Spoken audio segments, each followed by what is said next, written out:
Aloha and good morning, everybody. My name is Jürgen Steinmetz. I'm joining you from Honolulu, Hawaii this morning. And I'm here for eTober News and Livestream.travel. But more important, we'll continue to celebrate the launch of the World Tourism Network. World Tourism Network is an association what emerged out of the rebuilding.travel discussion we had since March, since the outbreak of COVID-19. And we're progressing into an organization with now more than 1,000 members in 124 countries. And some of us are meeting right now, and we're going to go to Nigeria to learn more about this West African country and what is going on in Africa. Before we do this, I wanted to remind everybody, we have a number of events coming up. The entire December is our launch events. We had our major launch, and we also had the ministerial panel already, and many other events. You can find both the archive and also upcoming events when you go to wtn.travel and click on the blue banner, or you click on the link for the launch event. It's very prominent. You can register, be live, ask questions, or you can watch us, of course, on eTober News, on Facebook. This is going to be repeated a number of times over the next 30 days. So we're excited to be out there, and anyone who hasn't joined us yet, just go to wtn.travel. We have both free and we have full paid membership options, and we want you to be part of it. Now, without further delay, I'd like to give the microphone to Clara Okoro. And Clara Okoro is joining us from Lagos, Nigeria.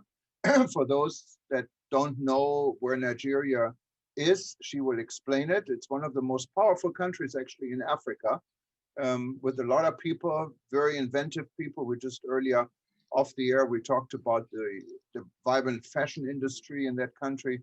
Lots going on. Welcome, Clara. You need to unmute yourself, please.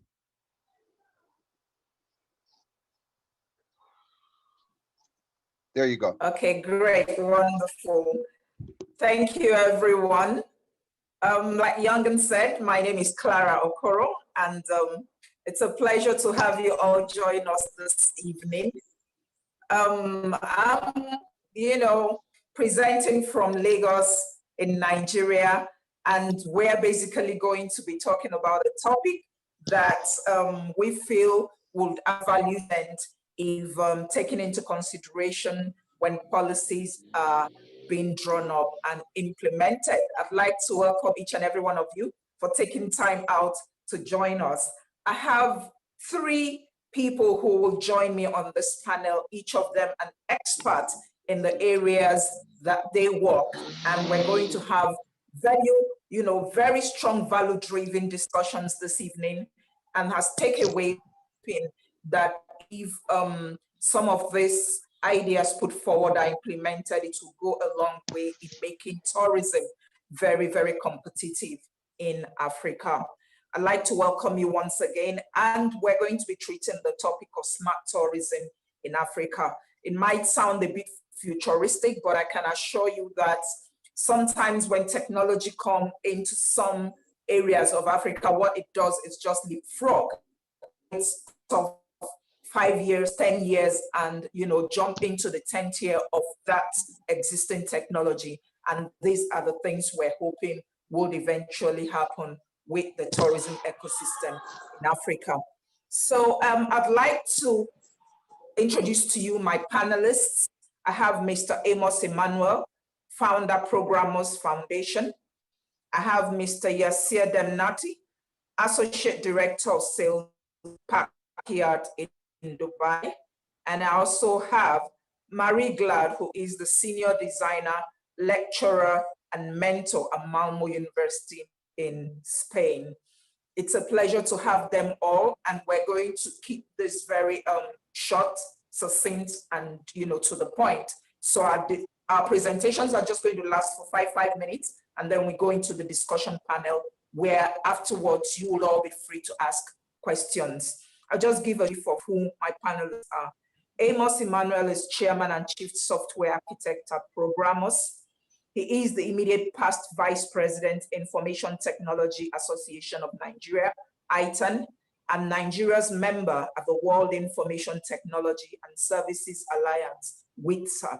While in ITAN, he chaired the ITAN Strategic Initiative Committee, ISIC. He's also the founder of the World Awards, WSA, and an expert in that jury. He's going to help us talk about smart cities today. Yasir Demnati is a high energy success-driven executive with a broad toolkit of business development, digital marketing and sales management with over 14 years in his kitty. He's developed a strong reputation for the ability to consistently drive progress and profits as director of sales at Packyard in New York.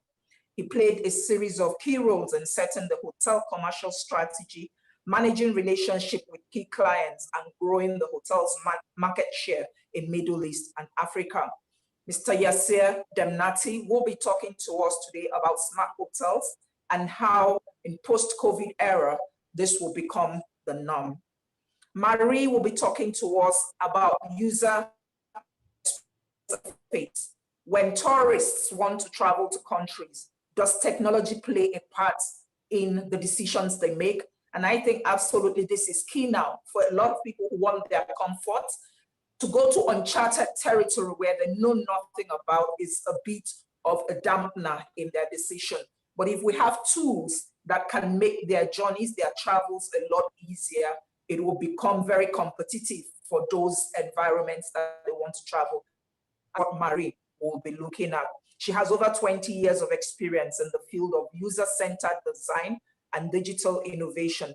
She has worked with over 70 different brands across industries, including IBM, IKEA, Orange, Mercedes-Benz, Scandinavian Airlines. With her breadth of experience and expertise in managing global as well as local projects, she translates big ideas into impactful and integrated solutions. Marie will be speaking to us, as I mentioned, about user experience and user interface when it comes to technology tools in travel. So once again, ladies and gentlemen, I'd like to welcome my panelists and welcome each and every one of you. And I'll go straight to Mr. Amos Emmanuel for the first presentation. Thank you very much, Clara. So I know we don't have too much time on this, so I'll just go straight to share my presentation. Just permit me to do this.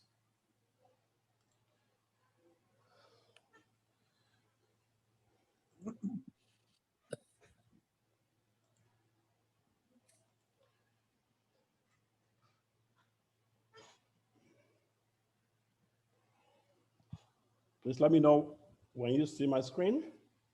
Your screen comes in. Yes, we can. Okay, great. Thank you. Oh, great. Merci beaucoup. Right, as I'm sure, devoid of other introductions, because I don't have much time. I must say that I thank the World Tourism Network for this program today. I will just want to take the aspect that concerns me, which is trying to see how Africa should look at tourism going forward, because enough of the excuses we may want to give. Right. First is that smarter and digital enabled tourism in Africa. Increasing awareness for digital economy trends in Africa owing to the visitation of the 2020 coronavirus pandemic will improve the dwindling performance of a true tourism industry in many African countries. There are certain factors I'm looking at as factors that we really need to hold importantly. I will look at visa facilities innovation. Things around visa facilities has to be properly taken care of, and they must be responsive to positive, guidelines compliance with the World Health Organization. Of course, marketing campaigns, now we have digital media that has actually expanded in so many ways. Tourism in Africa that was never there are beginning to take advantage of digital media in marketing, tourism, products, and services. Then we look at some other factors as the improving of the infrastructure. This has become major concern in many governments across Africa. That improving digital ecosystem became a very important thing that we had seen like about a decade ago. And in my foundation, we had actually been trying to see how we'll actually assist the environment by curation of a digital ecosystem that we call the Innovation Bed.Africa, where innovation solutions need to be linked to tourism activities particularly. Africa actually, if properly presented, marketed, Africa, I can actually see that the digitally marketed tourism carries the beauty of an African digital economy. The beauty of Africa is yet to be appreciated. But then we're happy that given that tourism now utilizes tools that work across different devices, making it more convenient for tourists, African tourism industry is actually hasn't seen its expansions and promotions yet. Now, improving infrastructure, we look at digital transformation. This is actually an inevitable journey that tourism organizations need to embark on, fundamentally changing the way in which business is done and customers are serviced. It is a journey that begins by evaluating the way the tourism organizations work, the way they communicate, the way they connect, and of course, the way they collaborate. And of course, bearing in mind that tourism in itself is a part of a major ecosystem, the digital economy of any nation. Nigeria and Africa, they are not out of this. So all the integrations of all of these are part of the SDGs that we believe, if properly harnessed, that technology will be able to really move the bars for this. And now in the innovating of the problems of tourism under the innovation bed, we are actually looking at a situation whereby we are subjecting every youth around us to special training for which they can perhaps help their various regional leadership to see how they can change their mindset to imbibe digital methodologies that will improve tourism in many regions as we speak. Now, innovators are actually the fastest tourists. So because this is so, they had actually become very provoked, particularly in Africa, that they now begin to transform innovative ideas into ensuring that critical factors of smart tourism growth in Africa can be better maintained as positive, because you could also have this to be negative. Some of these factors include culture, peace, security, infrastructure, visas, like I mentioned, and a whole lot of other gamut of opportunities. We can now actually see that tourism as digital enterprise and hubs across economies, it actually conforms with all the expectations of SDGs number 1 to SDG number 17. This is totally taken care of. And tourism is linked with every sector of the economy. Tourism industry keeps tight correlation with the economic growth of the global economy, and as many factors impact positively or negatively the tourism industry. That Smart Tourism Africa is equally impacted. Now, there is a peculiarity when we want to look at tourism in Africa. In Africa, just like in perhaps some other climes, we realize that certain enterprises upon which tourism actually also operate from, we realize that there are certain levels of enterprises, whether in banking, whether in every other part, just like as it is in tourism, things at a point play at what we call the level of brick and mortar. Most of the operators at this level hardly find themselves on the internet. So we try to see how more of these people are educated and moved so that they can move levels up the ladder, so that they can actually encourage them to get to imbibe online presence where they can actually kind of do at least some basic advertising of their services and the products. Later, try to grow them that they can actually have e-commerce sites where they can actually not only advertise, they can have products being purchased. And of course, advance them into more advanced portals, of course, into perhaps much more sophisticated. What you find at the level of sophisticated portals in Africa would always be at the categories of multinationals who have found themselves, you know, in very attractive protective climate within the continent, because they are able to attain that caliber of growth. So we're actually taking this education backwards so that we can bring almost every player at the brick and mortar level, let them even have internet presence. And of course, at the first point that they're advertising, let them even begin to sell one product or the other, where they even begin to sell multiple, and later deliver services on the internet, and later begin to offer the attraction, because tourists want good service. If you are not there to offer good competitive service, then you're actually not in business. Africa has to move levels and advance its digital levels up this ladder of evolution of digital enterprise. These things may not happen overnight, but can be planned for successful, can be planned for success by good leadership. And some of this is actually can be some complicated set of architecture, but then we have launched something in Nigeria where we actually have imbibed the United Nations ICT for Seeds space architecture that is meant to encourage leaders, anybody in public sector or public service, to use some of this innovation that is able to make them to do things that make them to use the certain computer-aided planning products or solutions so that they can actually improve the services that they churn to the society. If these guys are not even doing the right things, we realize that the services, even in ordinary renderings, its government services to its citizens, are so poor or not even available at all. But then this kind of services, youths in Africa are beginning to learn because it's now open. The pilot in Africa in Nigeria has already started, and this will be scaled across other African countries. And we actually would encourage that the tourism sector should take advantage of this, because all public services that you actually relating with customers that have CRMs, that have customer and citizens involved, have to go through all this gamut of technological maneuvering that makes work much more competitive and fast and knowledgeable.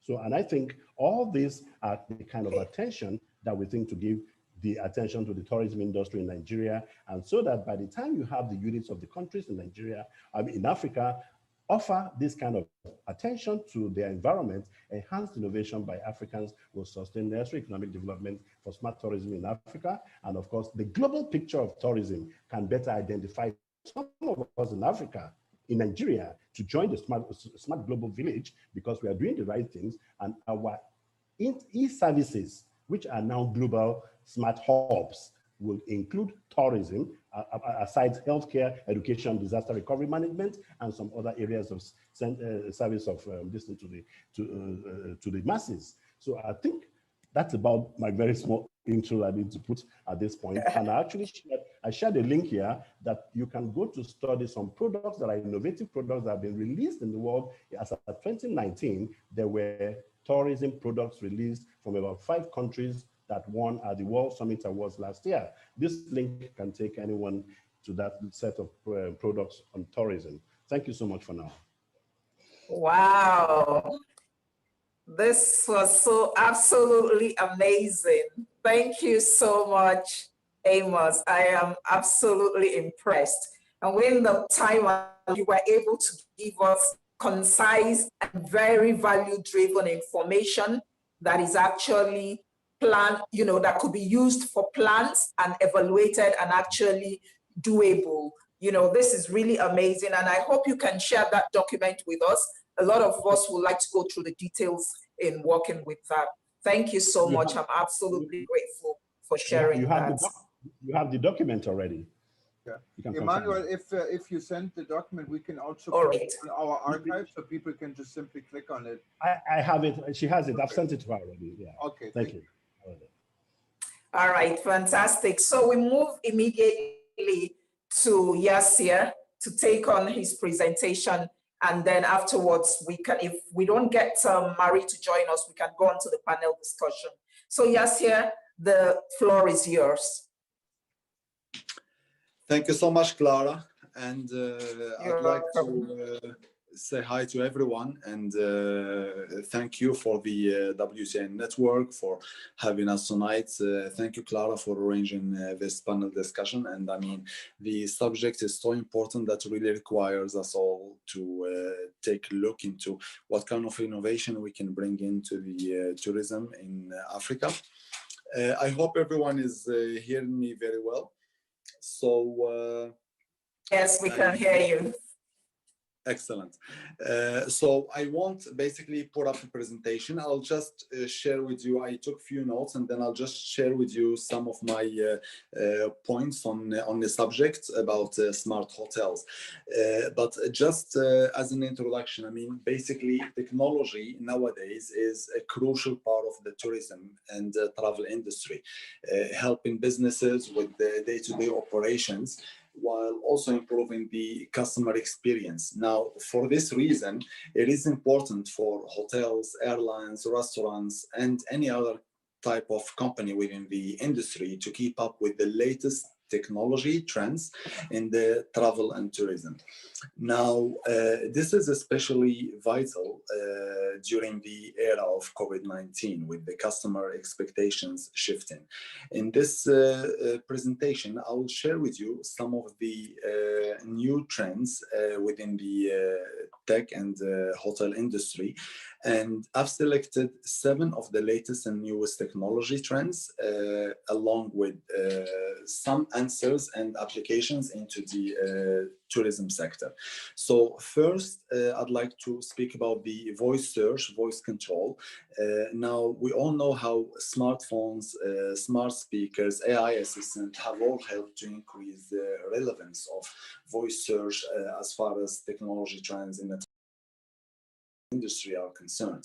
It is therefore crucial when designing your website to keep the voice search in mind so that you can capitalize on that. Within hotel rooms, for example, voice control devices can be used to control lighting and or heating within rooms, or obtain tourist information without having to speak with a member of staff. It is likely to continue to expand in other areas too. Second, robotics.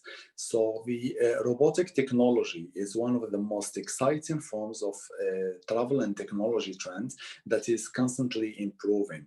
Within hotels, for example, robots have been used in concierge-like roles, helping to greet guests, provide information. Some hotels have even expanded their use into involving them in cleaning or luggage handling.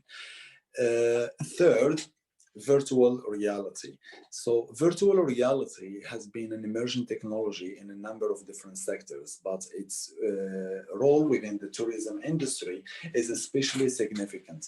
Using VR, customers can experience everything from virtual hotel tours to landmark, national parks, or even specific activities. The interactivity and immersion of this experience can also provide you with a competitive advantage over rivals who are not using this technology yet. Then number 4 would be the AI chatbots.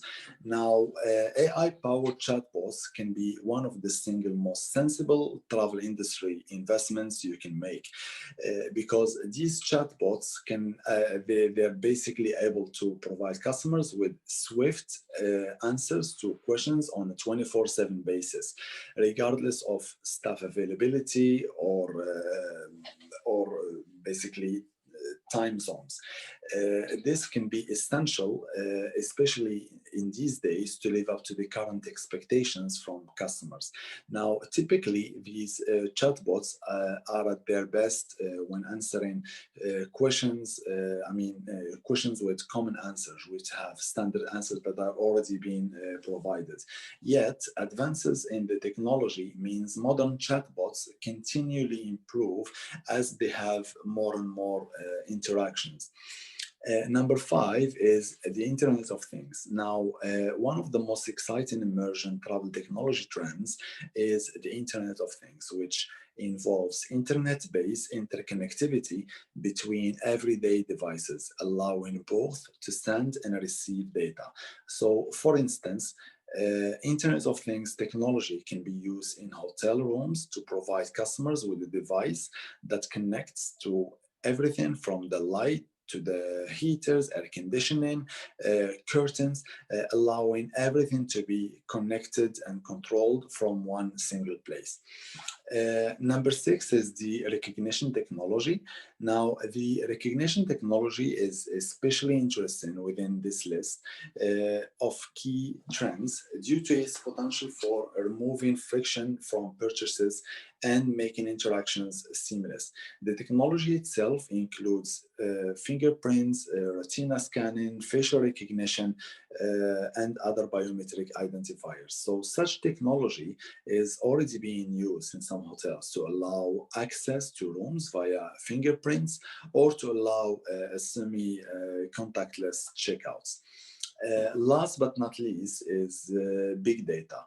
Now, in modern tourism management, big data is a fact of life. Now, almost all successful companies, they are employing big data into a day-to-day business. But one of the biggest uses for this technology is to analyze current business performance. In particular, hotel owners can use big data for revenue management processes, using historic occupancy and comparing with past trends to better anticipate the levels of demand. And then when demand is anticipated, pricing and promotional strategies can be better optimized. So to summarize, it is essential for companies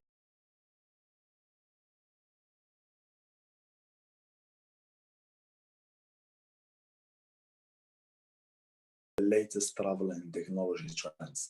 Understanding and adopting these trends that we just spoke about, which are just a small group of the emerging trends and which have even become more popular, especially in the era of COVID-19 where we live in. So understanding these trends will just allow you to give a better experience for customers and also help you to optimize the revenue business performance. Absolutely great. Thank you very much. It's always a delight to listen to you, to give us updates, you know, in the technology that is becoming mainstream now that it's become a necessity, you know, in the era we've shifted into. It's really, really something that is to us a bit far-fetched, but sometimes circumstances drive us to scenarios we never ever. So we are reimagining what life will be like for the average tourist post-COVID-19. And the truth absolutely is that they would have to get used to these technologies because social distancing, contactless, you know, hotels will become the norm. And the sooner we get used to this, the better for us. And that's why we're doing this series of enlightenment, so that the hotel owners, the tourists, and everyone will say. Absolutely.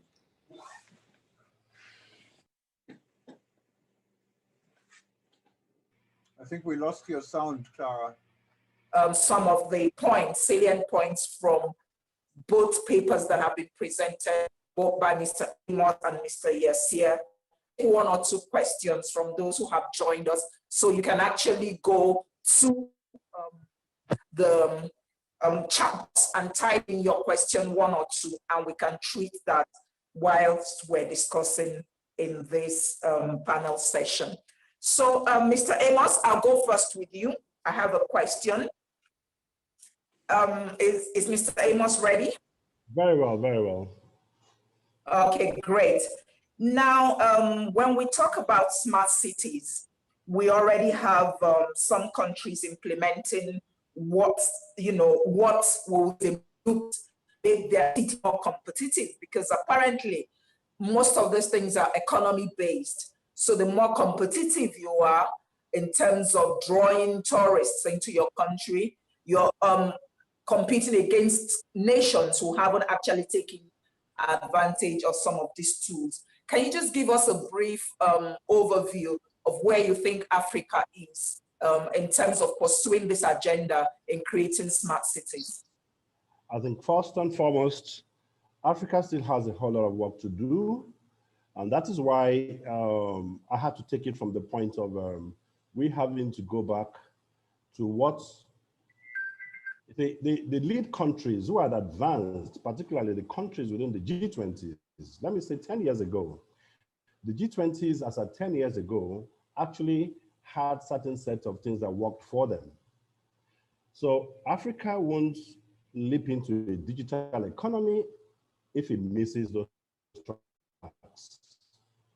United Nations Global Alliance for ICT Development 10 years ago actually put up together the fact around the space initiative, and that was the strategic planning, architectures and control education, which are sets of computer-based strategic planning tool sets that was supposed to help developing countries and small islands, at least to grow from where they are, to at least be able to compare and compete with those G20s, for instance. Like I said, you don't jump this overnight, and it won't happen that we are going to purchase a digital economy. It will take the processes of what we are doing now, what we culturally are used to. And that is why UN ICT for Seeds for about 10 years have been evolving the design that is suitable for Africa, because I'm on the working group for some period. So for us to say that we are actually looking at how we can go back to the drawing boards, perhaps re-modernize our culture or re-modernize our processes and move ourselves from the brick and mortar stage. Like my dear brother Yassir spoke a lot about all these emerging technologies. For us, we are trying to see how we move this out of the classrooms, move away from the classrooms. Let's get to the rural, to the shanties. Let's get to the ghettos and change our ghettos to the ideal future communities. So it will take us to offer some of this enterprise thinking, strategic planning, to rebuild all these processes and make sure all these things are in place. We cannot offer services for tourism that can be competitive with people that are already leaders if we are not doing the same thing. So in the course of doing all this, we are actually developing our smart digital cities, because our services would have been made even possible in our rural areas. People in our remote areas are now using digital tools to offer services that are bettering and improving and increasing their prosperity. That is first required before a tourist will be required in their environment. So like, while Africans were doing this before now, they're actually not getting the kind of economic value that they desire. And that is why the idea of really rejigging the ecosystem to make it more digital, have the smart impact on all of what they do, will give them the values that they desire going forward. That's what we're saying. It's needful for us to consider smart city content in what can take Africa to where we can be more competitive as we are, as a people. Okay, all right, sounds great. We'll keep thinking everything lies with government, or the buck stops at the government. I don't think so. It also means that as individuals, as communities, we need to actually begin to think about bringing the solutions to the table. It's our life. And if we keep waiting for the governments, we'll probably miss out on everything that would be beneficial to running a society. Most efforts of government will require that they take a tour. They're always taking trips and tour. In fact, they are touring to visit places where they have done what we are talking about now. Why don't you actually sow what you need to do and produce what you need to get? The production capacity for a smart city lies with Africans, and the practical abilities of Africans to deliver a smart city than the government itself. Oh, no. It's a major distraction, the way I look at it, actually. So it's okay, Yassir, I'm going to take this question to you. There was an example we gave at a forum we were discussing about smart hotels and what some electronic giants have already come up with. There was a case study of what one of the big electronic companies has done with integrations with hotel, for a tourist taking off from the airport, getting out, staying the days they would stay, and then getting back to their country. Everything has been programmed by artificial intelligence. But the assumption is that these technologies are very expensive to acquire, which is making it seem like a far off, so to say, a far off ideal that many people figure, or it's beyond our reach. What do you think we can do to bring down to mainstream, make people believe that as little as you can spend to acquire technology, it could go a long way to enhancing your processes, your systems, and making you equally more profitable? Yes, I actually quite agree with you. When we usually speak about this kind of new technologies, and probably especially in a place like Africa, we would think that such technologies would only be affordable to northern countries, or probably it's such an expensive technology that can also be only be affordable by big gigantic companies. The truth is it's not. So especially nowadays, where technology is so common, and there are, I mean, the market is open for so many companies which are also developing different types of technology. It's really affordable to all. Just to give a few examples. We spoke about the chatbots, for instance. These, I mean, this small, I mean, we could consider it really as a small technology or a tool. However, it can save you thousands of man hours or let's say employee hours. A chatbot is a tool that you can have on your website that you can program with your most frequently asked questions. Questions that usually would take time from an employee who would pick up the phone just to answer the same thing, whether there are questions about, let's say, timings of restaurants, to what kind of COVID-19 precautions the hotel is taking, or any other type of regular questions that we get all the time. So all these questions will be programmed together with the answer in a chatbot tool, and the person or the customer would log into the website, ask the question, and get an immediate answer without any human interference. This is such a regular technology right now that you can acquire with a few dozens of dollars, let's say, on a monthly or quarterly basis. Other technologies that have been implemented as well, as like the Internet of Things into the hotel rooms.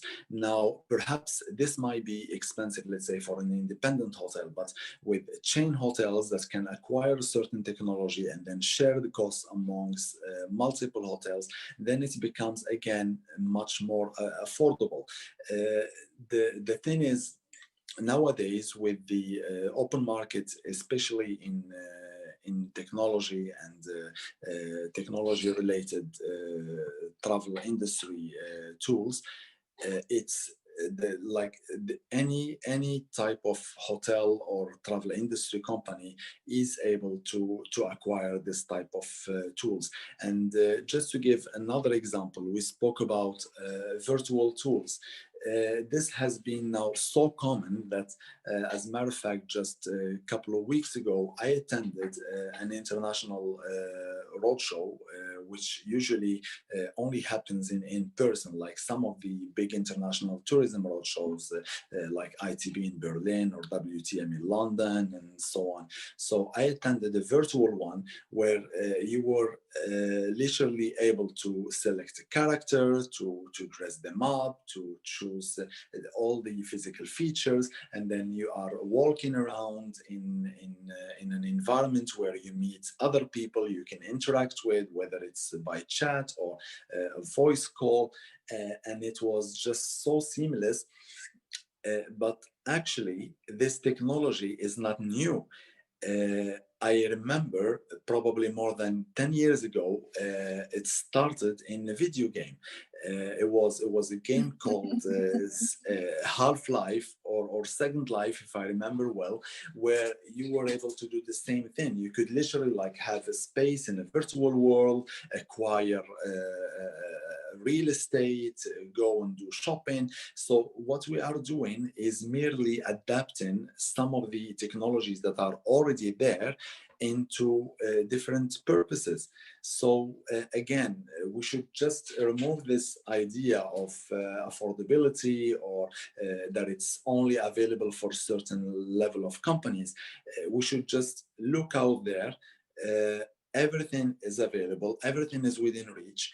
And now, even for people, there are technology, like nowadays, most technology companies, they work on a different model. You don't need to purchase the technology and license it.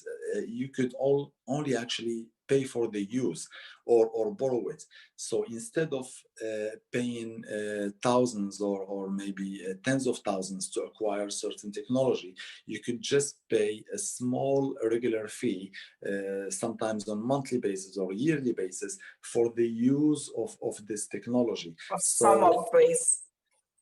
All Exactly. Right. Thank you so much. Because we just barely have 3 minutes to round up. I'm actually committed to keeping the time. And we just have one contribution from the chat, and it's from Robert Lanker.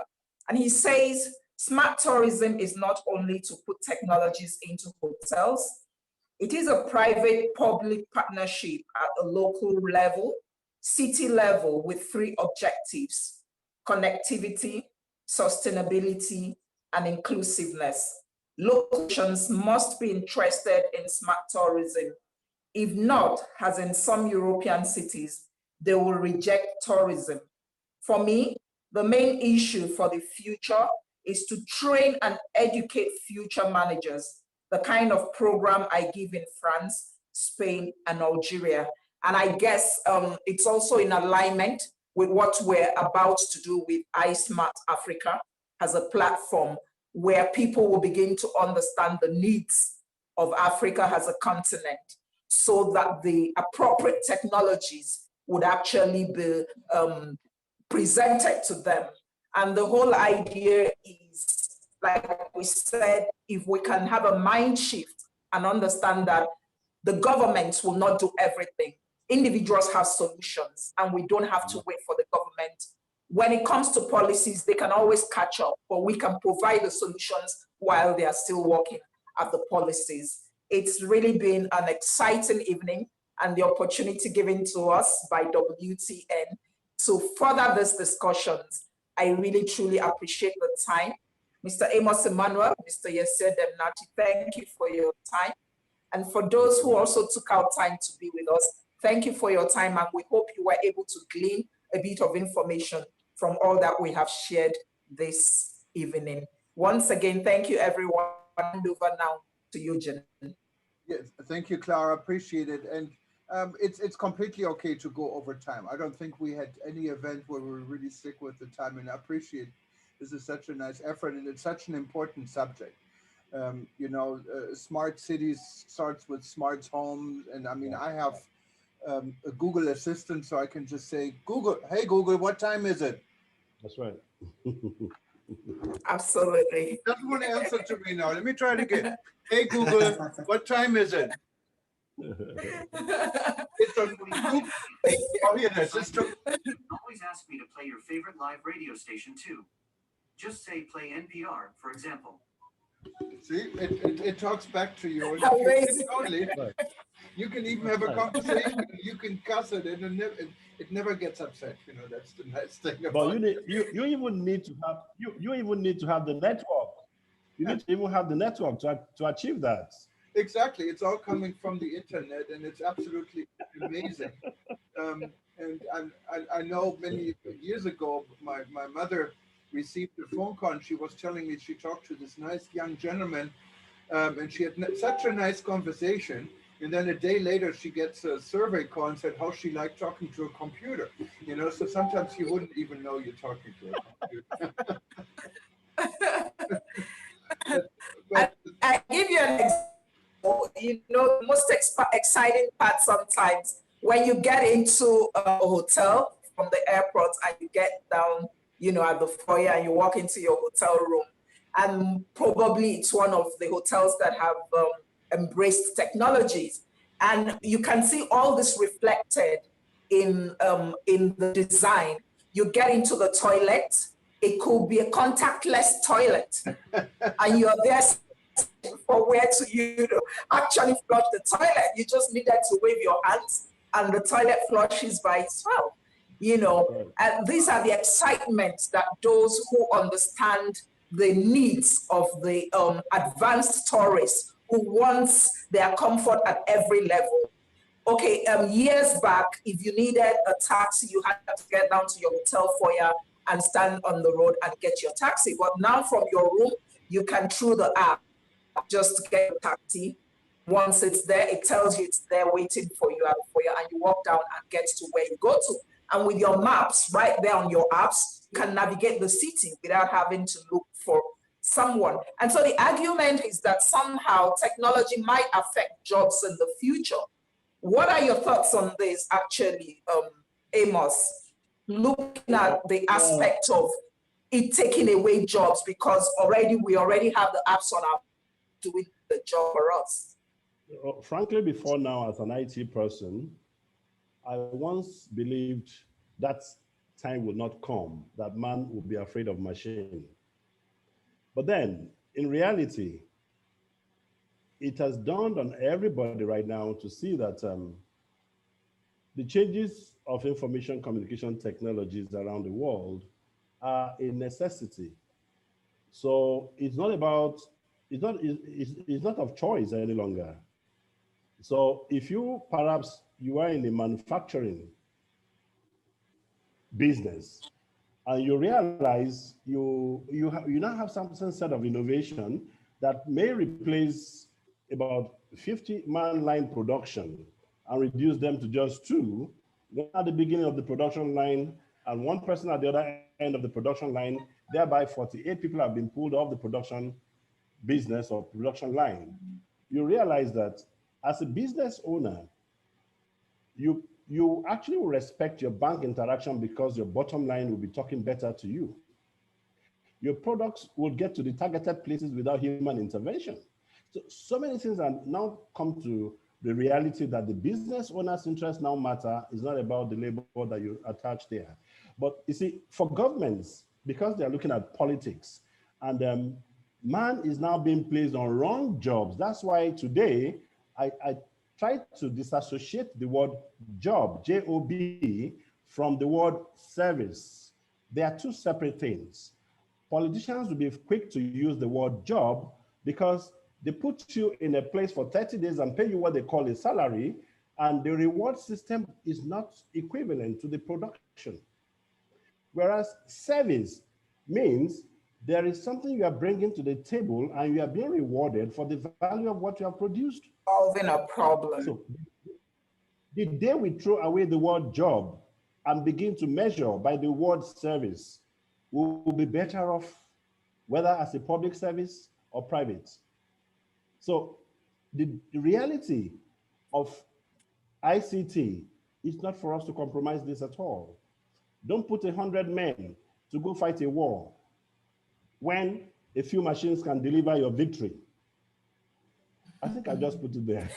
All right. That's, I go to yours here, and I have to take it from the point of view of our continent as Africa. There are, you know, there are some countries already in Africa that are moving ahead with the blueprints we're talking about.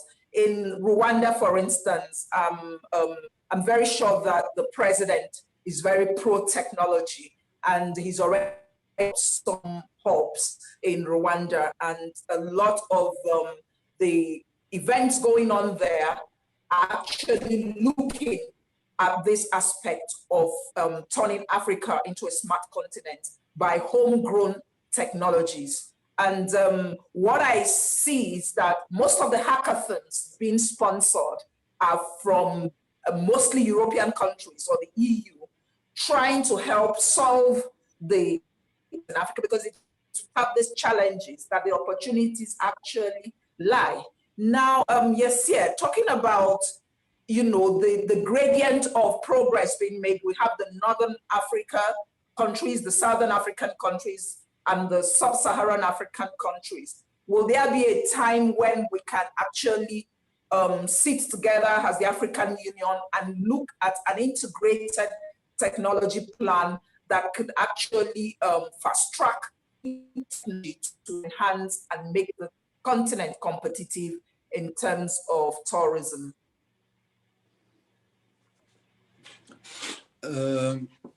In terms of competitiveness, I believe that already in Africa we do have the resources.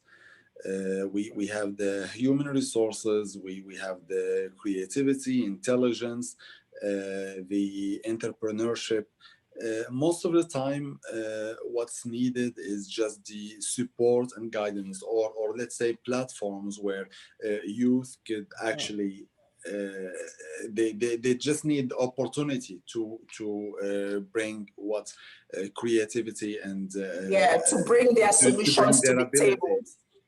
Absolutely. So with this kind of programs, yes, I definitely believe that we will get there, and especially nowadays that we live in a global village. Basically, it's an open market. Like nowadays, everything is open source. You have access to all kind of technologies. It takes much lesser time than it took before, let's say, to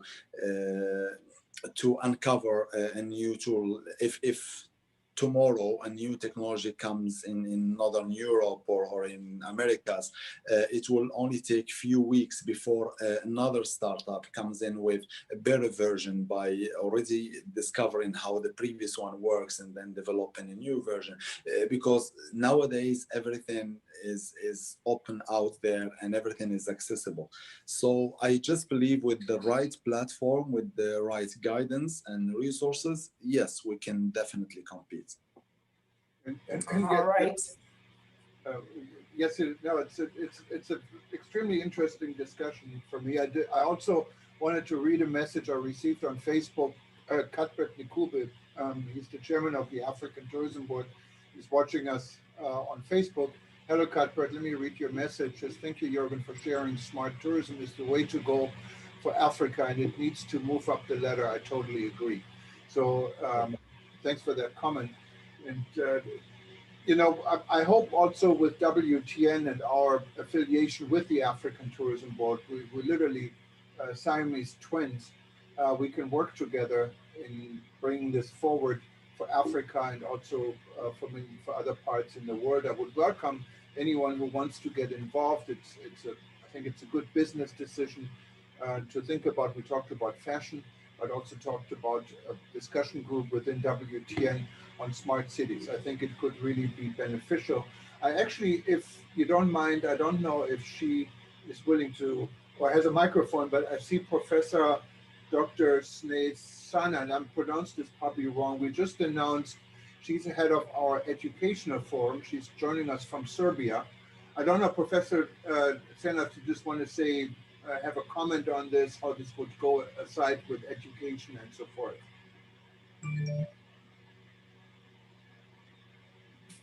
Good evening, There she everyone. Good evening, Doctor. From Serbia.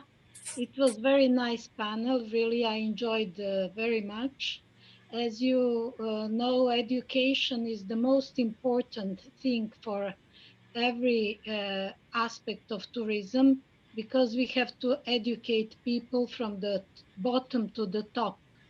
And especially for smart tourism, there is a lot of opportunities for education, on the different levels and for different people. So I am very pleased if you can join us for education, so we can make a program for the special groups, and after that we can do it through our network. So I'm really enjoying. Absolutely. Do you agree? I absolutely agree with you because education is the key factor that can unlock all that we've been discussing. Yes, it is very, very important. And this, as we have this problem all around the world on a global level, we can use this period of time to do good education for the future, because this is a gap where a tourism sector is not working in a full, and then we can use it as a moment of truth to see where do we need education, which kind of education, to make special courses, special schools, and such a things. Because world is ours. There are 120 countries, including in our network, which is the most important. And Jürgen, thank you very much for this idea and for this opportunity. And I think that education is the most important for development of tourism in future. Thank you very much, Netherlands. I appreciate also you joining us. We had a very good discussion actually on the Balkan tourism where you participated. It's an archive. If you haven't seen it, just watch it. It's really an interesting discussion. I learned a lot on this as well. And last night we touched the subject we're touching here also with our group we had from Saudi Arabia. And Saudi Arabia, of course, is going through an enormous conversion when it comes to travel and tourism. And we have His Royal Highness, and I'm so sorry, don't ask me to pronounce his name, joining our, leading our local chapter in Saudi Arabia. And there seems to be so many opportunities in that part of the world. And yes, you're in Dubai, right? You probably know that. We also had a gentleman actually from Dubai on the forum who wanted to start a chapter in Dubai. So hopefully we can connect on that level as well. Absolutely. But if I don't know, if there are any more questions, please raise your hand now. We can give you the floor. And there's Robert. I think Marie can just give us a few words before we sign off. She joined us, but I just believe we would have to schedule another presentation for her sometime in the future. Marie, are you willing to just say a few words before we sign off? Well, we have one question here. Can we use that? Should we use that first or after Marie? Okay, after Marie. Okay, go ahead. Hi, Marie. Hi, everyone. I'm really sorry about this. I had written 10 p.m. CET for this conference. And here we are, you know, the time zones and so forth. Well, it's always a challenge. Sometimes has to be the first. And unfortunately, it was today. Very sorry about that, everyone. This is such an interesting subject, no? Because it's really like, how do we reinvent ourselves? Not only like travel, but how we reinvent ourselves in this challenge that we are in, you know, facing, no? And I'm just looking at the trends that McKinsey had described pre-COVID, no, for the industry. I looked at them, and I'm looking at what are the trends from now on ahead, and it's very similar. It's really curious to see. It is about disruptive tech. It is about sustainability and, you know, and the considerations for the environment. It is about the moving into the mobile atmosphere. It is about engaging in well-being and so forth. What is happening is we're escalating all these themes, no? And it goes so well hand in hand with the smart tourism. It goes so well in hand with the generations, you know, that are coming of, you know, of the tourists, in terms of the millennial group, in terms of the Gen Z, you know, what they are expecting and requiring from the services as well is kind of its personalization part of the picture. It is, you know, it has been able to work, study wherever you are. It has been able to kind of travel for good in a way, no? And being able to support the communities where you are at the moment, where you are staying at the moment and so forth. And the beauty with that is like, there's so many amazing opportunities when it comes to Africa as a continent to support that, you know, that where we're heading, the trends, and what people really want from the travel now and also in the future, so to say, no? So I keeping it really short, but that is really what I wanted to bring in, you know, but also the importance of understanding users from the user perspective, really tapping into what are the needs, you know, really doing our research well, and really being able to, as soon as, you know, looking from the whole journey, you know, from the pre-trip, the research, going through to the actually the experience is taking place, to the after trip experience, no? And also being able to tap into that after trip experience, all the feedback being shared and so forth with experience, to iterate and improve these experiences. Thank you very much, Marie. Let's give the last comment or question to Robert Lancoine. I think you're joining us from France, or I know you've been on the show a number of times. Thank you so much. Please unmute yourself. You're still muted.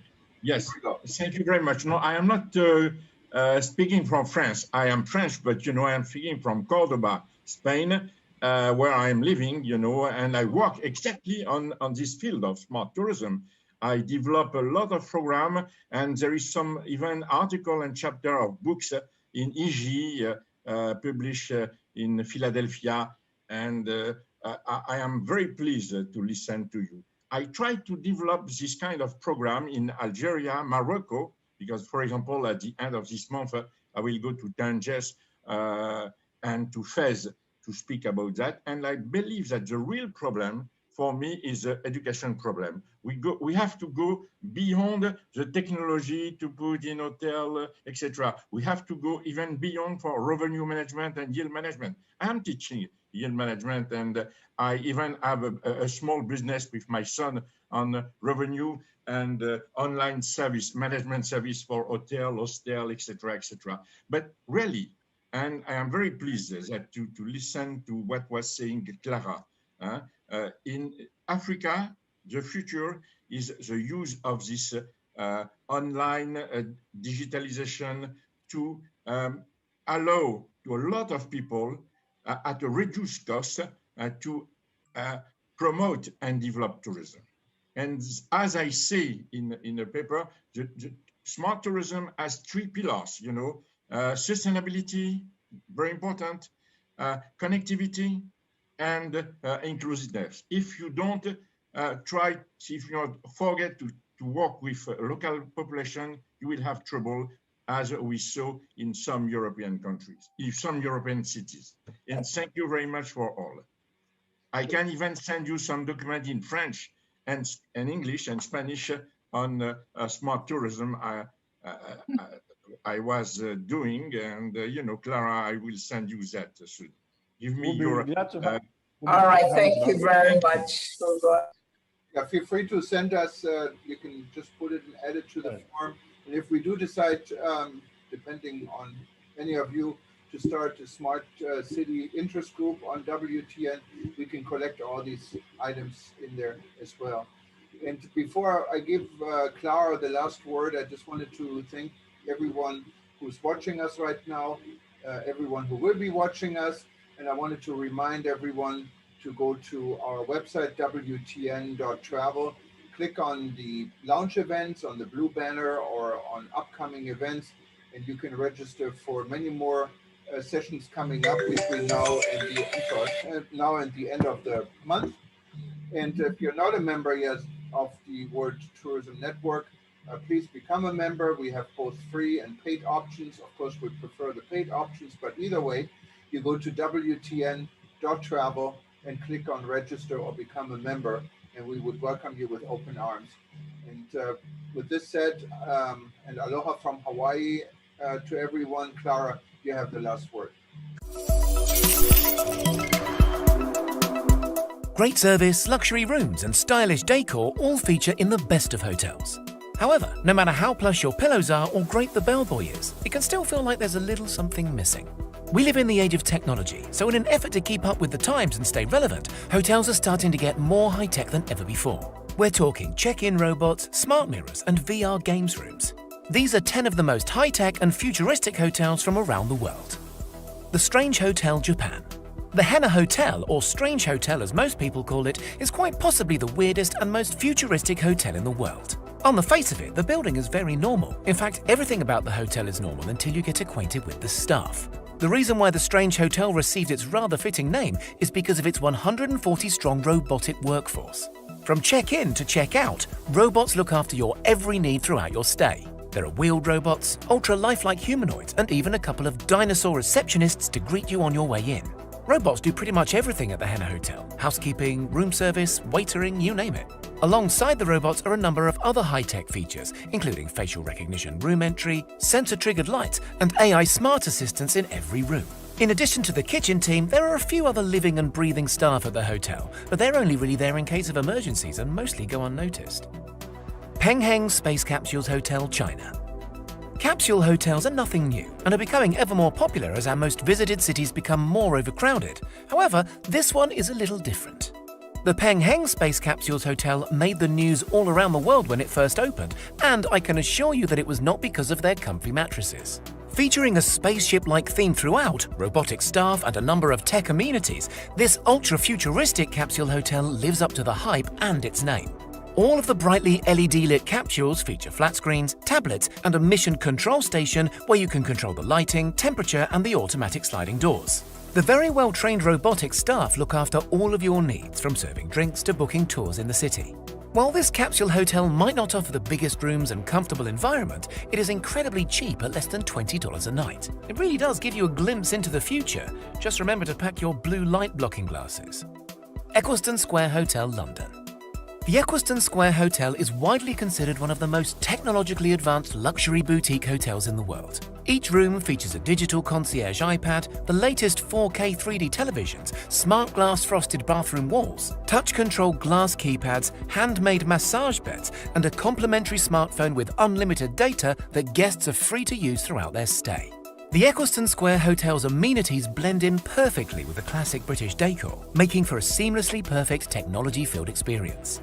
Latest additions to the hotel include a fully integrated AI system, Google Assistants in every room, and the offer of a smart cloud service that remembers guests' personal stay preferences. The high-tech refurb cost around £13.5 million in 2011 and secured the hotel the In-Room Technology Innovation Award at the European Hospitality Awards just 6 months later. Blow Up Hall 50/50, Poland. Blow Up Hall 50/50 is one part hotel, one part art gallery, which makes for an incredibly exciting experience. The repurposed brewery contains 22 guest rooms and huge event spaces that can cater for up to 700 people. Throughout the hotel are a number of digital art installations from world-renowned artists, as well as many unique features that make the hotel so special. Blow Up Hall famously features no reception area or room numbers, forcing guests to find their own way using a supplied iPhone, which only unlocks their booked room. The iPhone also works as a way to communicate with the staff, book tables in the restaurant, and also schedule the obligatory afternoon spa session. The design of Blow Up Hall 50/50 is a fantastic mix of industrial and ultra-futuristic. Think exposed brick matched with metallic geometric fixtures, huge metal-framed windows with wall-mounted LCD screens. The rooms are very clean-cut, modern, and monochrome, showcasing bed-mounted swivel TVs, marble baths big enough for two, and full soundproofing, which might, but probably won't, come in handy. The Hotel Silcon Puerto America, Spain. The Hotel Silcon Puerto America is what happens when you give 19 designers complete creative freedom over 315 unique bedrooms. While this stay might not be laden with technology and gadgetry, it more than makes up for it in design and futuristic ambience. Each of the 12 floors follows a distinct theme and character. From the sci-fi-esque first floor that features a black and white cave-like design, complete with wraparound LED lighting and rooms that seem to mold together in natural forms, to the opulent 12th floor that features sliding walls allowing guests to arrange their own space. If you want a bigger bathroom or a more spacious living room, you can. The 12th floor rooms also benefit from 360-degree projected wall art that can follow two distinct themes, dark or light. Although luxury, it's not the amenities of the Hotel Silk Puerto America that makes it futuristic, but is instead the unique approach to hotel design and the stunning spaces that have been created. Yotel New York. A stay in New York City usually means a tiny, dated room that costs more than a year's supply of corn dogs. However, this is not the case at Yotel NYC. Yotel offers 669 capsule-like cabin rooms that ooze simplicity and functionality through the use of modern technology. Guests are greeted by a touchscreen reception that spits out their room key upon payment, a factory-arm robot named Yobot looks after the automated luggage storage, and there is, of course, unlimited usage of the superfast Wi-Fi. The stylish rooms feature adjustable mood lighting, smart TVs, and electronic Murphy beds that sandwich up by day and fold out by night. The Yotel Hotel is a simple stay that uses touches of technology to make the most seamless and carefree experience. Kameha Grand, Switzerland. Have you ever dreamt about sleeping in space? Of course you have. Well, for those of us who don't happen to be trained astronauts, the Kameha Grand Space Suite is as close as it gets. Sitting on the 5th floor of this stunning hotel is one of the most otherworldly hotel rooms on planet Earth. Named the Space Suite, guests are welcomed into their room by a female-voiced computer host who confirms your spaceship login and talks you through the room's amenities. The floor and ceiling are covered in images of space taken by the Hubble telescope. There are also a number of other space-themed decor items, including an astronaut glove phone holder, rocket engine spotlights, and a floating bed that looks like it's defying gravity. The Space Suite is incredibly futuristic, and every item in there follows the theme of intergalactic travel. The designer even chose to remove any windows to heighten the space shuttle experience. Hotel Zeta, San Francisco. Zeta in San Francisco has always been a tech-centric hotel. However, their latest update has truly kicked things up a notch. By installing Amazon Alexa voice assistants in every room, travelers now have an entirely new, intuitive way to engage with the hotel directly. Whether it's to order a toothbrush from reception, set up a wake-up alarm, or book a table at the in-house Cavalier restaurant, guests can do so through simple voice command without even having to lift a finger. Other new tech amenities include a VR booth located in the hotel lobby featuring a range of the latest games. Oculus Go VR headsets and Nintendo Switch consoles are also available for use. The famous Zeta Playroom has received a retro makeover featuring new pinball machines, Atari Pong, and a full-sized shuffleboard. The Sinclair, Fort Worth, Texas. The Sinclair Hotel was built over 90 years ago, but despite its old bones, it's still one of the most up-to-date hotels in the world. Considered to be the world's first all-digital hotel, the Sinclair has fully adopted the Internet of Things, featuring countless smart devices and amenities that communicate with each other to create a perfectly effortless guest experience. Notable features include smart mirrors that guests can use to read trending news, listen to music, get weather updates, and contact hotel services. Razor-sharp 8K wallpaper smart televisions and presence-sensing ambience controls that automatically adjust the lighting and room temperature. The Sinclair is also the first building in the world to replace its diesel generators and backup power sources with a lithium-ion battery pack, the LG ESS. Hilton V Hotel, Dubai. Hilton hotels can be found all around the world, from Bali to Fort Lauderdale. However, their most futuristic hotel by far is found in the jet-setter's paradise of Dubai. Simply named V, this Al Habtoor City Hotel is probably the coolest and most futuristic stay in the desert. The design is bold, colourful and unique, creating stunning spaces throughout, from the hotel lobby to the fashionista deluxe rooms. The V Hotel features the most visually striking sleeping spots in the world. We're talking circular beds big enough for 10, LED mood lighting, and in-room freestanding bathtubs that look over the city skyline. There's also a long list of modern amenities that will make you never want to leave, including an ultra-high-tech gym, nightclub, and spa. In addition to the already opulent rooms are a number of executive suites that have all been individually designed. They're big, spacious, and flashy enough to make a New York penthouse look boring. Thank you very much again. It's really been exciting. I'd like to thank everyone. And we're working on a project. It's called iSmart Africa. And the whole idea is to digitize the hospitality sector in Africa. And it's a matchmaking platform with technology companies that have the solutions to the hospitality sector businesses that need these solutions in Africa so that our tourism sector can become competitive. Once again, thank you, everyone. We count on your support as we go on this journey. And thank you, WTN, for giving us the opportunity. Good night from Lagos.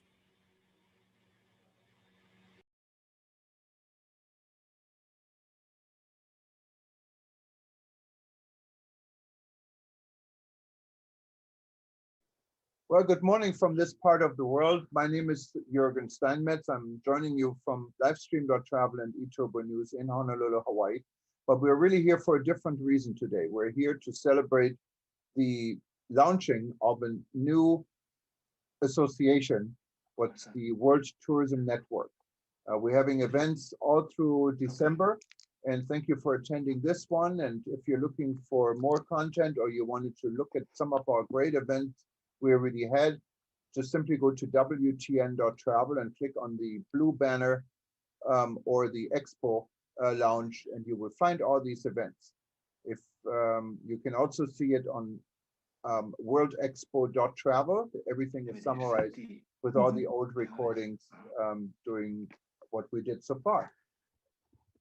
Today we're discussing the Balkan region, and I'd like to recognize Alexandra, and I'm not even pronouncing your last name, Gardazevic, I believe.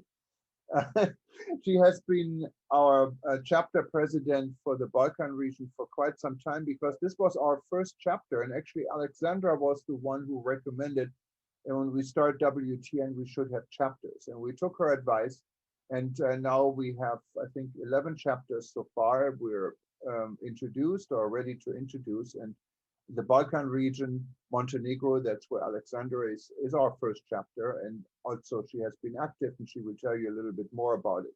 Besides chapters, we have interest groups. Chapters are regional. They could be in a city, they could be in a region, they could be in a country, and it really depends on your geographics and your interest. The idea is for chapter to have a local presence, because our goal is to build this organization from the bottom up. We don't want to be an organization what is built from the top down, because chapters should really take priority, and we're, as a global entity, are then here to support you. And sometimes it raises the importance of our message locally when there's an international body behind it. And that's really what we wanted to do. We're all about rebuilding travel, because rebuilding travel was our discussion group. We still have. And this was actually the reason we started now World Tourism Network, to organize this discussion, rebuilding.travel, a little bit further. We're also the oldest entity discussing COVID, because we started in Berlin, in Germany, on March 8th with an event. We didn't even know at the time how serious this situation got, but we had planned this event the end of February together with PATA during ITB trade show. Now, the ITB never happened. Our event at the Grand Hyatt Berlin did happen with a lot smaller audience, but this was really the beginning of the rebuilding.travel discussion. So we've been here very much from the very beginning. And unfortunately, we are rather not going to try to be proud of it. This discussion got bigger because the problem got bigger. But eventually, WTN is not all about COVID. We're really hoping we're going to be around after COVID, and our goal is to help the small and medium-sized businesses in the world to be heard a little bit more, and that's really what we wanted to do. Without further delay, and I like to give the microphone to Alexandra. Before I do this, I wanted to recognize and also explain we have 14 participants right now, what is good, but we have a lot larger audience outside this. We're streaming it on social media, and also on the eTurbo News and Travel News Group social media, on live stream, on no matter what page you read on eTurbo News in any of our language editions, you will find this video streaming right now. And after we're done streaming, we're going to repeat these sessions for some time, and they're also all archived on various platforms, on WTN.travel, on live stream, on World Tourism Events, and also on worldexpo.travel. So the message, hope know what we're doing and about the Balkan region. And finally, I'd like to encourage everyone who wanted to get more involved, and maybe you wanted to think about starting your own local chapter or your own interest group, please contact us. Just go to WTN.travel, click on the contact form, and any type of contact. So if you wanted to reach out to any of our other members, you can look at their profile. And if there's no contact information, just let us know. We'd be happy to forward the information. This initial spiel, but Alexandra, it's all yours. Thank you. You need to unmute yourself, please. Am I okay now? Yes, you're perfect. Okay. So now we can pretend like 14 of us are sitting at the beach in Hawaii and having a small talk discussion. Shall we do it that way? Okay. So good evening, good morning, good afternoon to all the participants and all the people watching our panel now and who will be watching it in the coming days on different channels and medias. It has been a great pleasure for me to host this discussion, and Jürgen, thank you very much for giving me this great opportunity. For me, my name is Alexandra, and I have two very difficult surnames, which you shouldn't even try to pronounce. People from Balkan can, I'm sure. I'm Gardašević Slavudica, but Jürgen already gave it up, so don't try it. I'm proud to be an executive board member of WTN and the president of WTN Balkan chapter. I have to say, as I said on the opening event, because I really feel like that, I feel very strong by being a member of such a great organization, knowing that actually there are all of you, all of us working together, and there are more than 120 countries participating in this project, supporting the idea of rebuilding travel and tourism due to COVID. So together, I'm sure we are stronger, smarter, more efficient, productive, and capable, will be capable to fight COVID, I'm sure. Tonight, I have just great guests who are trying their best to make a difference in tourism in their own countries. As Jürgen, there is a saying that Jürgen usually use, and I would use it now. They are real movers and shakers in tourism in their countries. So let me present first Ms. Cornelia Ferizaj, the General Director of the National Tourism Agency of Albania. You will see how beautiful she is, but that's nothing compared to how professional and capable she is. She is also the first WTN member from Albania, and I'm sure that Cornelia and WTN will make a great team together. So thank you, Cornelia, very much for participating. Our second guest is Ms. Branka Music. Her name in English is spelled music. So she's very nice and full of sensation, as the most music is. But on the other side, she's also general manager of the hotel complex in Dubrovnik. And she's a very, very tough young lady dealing with tourism in her area. Welcome, Branka. Our third guest will be Ms. Snežana Štetić, professor from Serbia, very experienced university professor and tourism practitioner. And she's a living encyclopedia of tourism. So I'm sure that she will have a lot to say. Welcome, Professor Snežana. And we also have Ivan Dodig, the gentleman who is tonight blissful among women. And he's our tourismologist and tourism journalist from Bosnia. Welcome, Ivan, too, and welcome all of you attending this panel. Let me have just a couple of words introducing situation in Balkan and actual tourism circumstances. Balkan consists of 11 countries located on the southeast of Europe, at the edge of the European continent. But I also like to say we are at the edge of the continent, but somehow in the middle of everything. Why in the middle? Because we are so close to the all important outgoing tourism European markets, just 1 hour flight, even less, or just a bit more. So that's a great perspective for all of us. And because of that, when tourism moves on, tourists will be visiting closer destination, and that's our chance. I would also say that Balkan is beautiful, and it's synonym for natural beauties, for beautiful people, friendly people, for culture, tourism, tradition. And at the same time, unfortunately, we have been going through a lot of crises, mostly political crises. We even had a war in our region, and now we have Corona crisis, maybe the worst one in Europe, definitely, but maybe in the world as well. So maybe I just, thought that here I should maybe stop my presentation and present a short video about Montenegro. At the moment, we don't have video about Balkan, but soon us as a team will make one, I'm sure. And now let us see a couple of pictures from Montenegro, and then I'll just say a few sentences about Montenegro and then give floor to my guest, okay?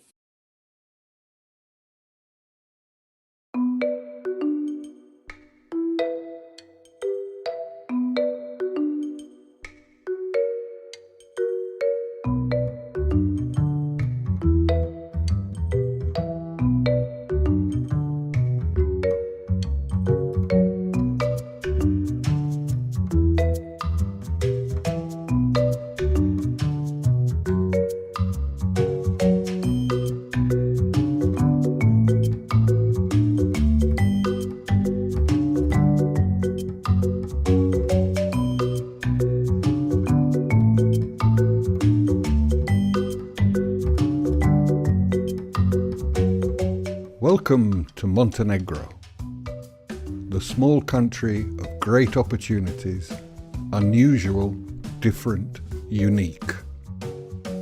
Welcome to a hidden corner of the planet, yet to be discovered by the rest of the world.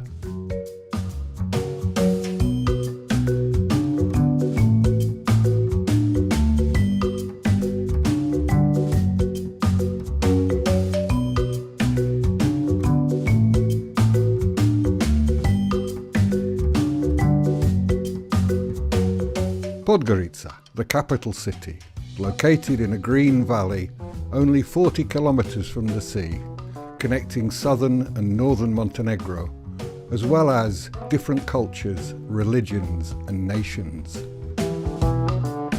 Cetinje, the cultural and historical treasury of a nation, the spiritual capital of Montenegro, a small city guarding the story of a king, his kingdom, his family, and his subjects. After visiting the Cetinje monastery, you can go up to Ivanovo Korita to see Mount Lovćen.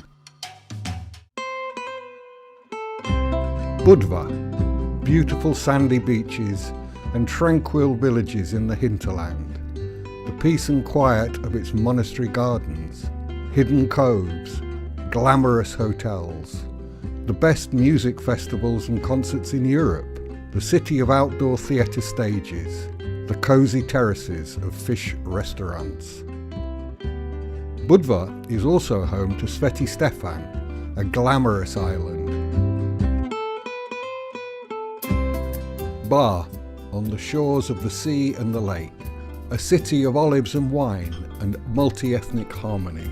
Its 2,000 years old olive tree, the old town, the magnificent Skada Lake, and the Sremica hinterland, whose wine cellars reportedly make the best Montenegrin wine, the Sremica Vranac.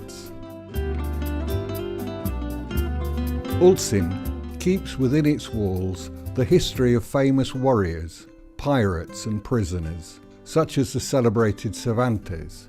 The beauty of a completely different Montenegro is hidden here, on the most beautiful beaches on the Adriatic Sea, in its waves and its winds, in the wooden cottages on the River Bojana, in the colourful feathers of the flamingos at Solana, at music festivals, and in the healing waters springing from the depths of the earth. The Bay of Kotor, the only fjord in the Mediterranean. Like a string of pearls, many towns and villages are lined up along the entire bay. It is difficult to decide which one is more beautiful than the other, and which one is more admired by the visitors. Is it Kotor, surrounded by the impressive 16th century walls, the city of carnivals and masked balls, music and dance? Kotor, with the Cathedral of St. Tripion, the Castle of San Giovanni, or St. Luke's Church? Perhaps it is the Baroque town of Perast and its Roman mosaics. They also admire Tivat, the former summer residence of rulers, noblemen and poets, its salt pans, the largest park in Montenegro, and Porto Montenegro, the most luxurious mega yacht marina in the Mediterranean. The sunny city of Herceg Novi, its many steps descending towards the sea, its everlasting vegetation and famous mimosa blossoms have been attracting painters, poets and writers for centuries.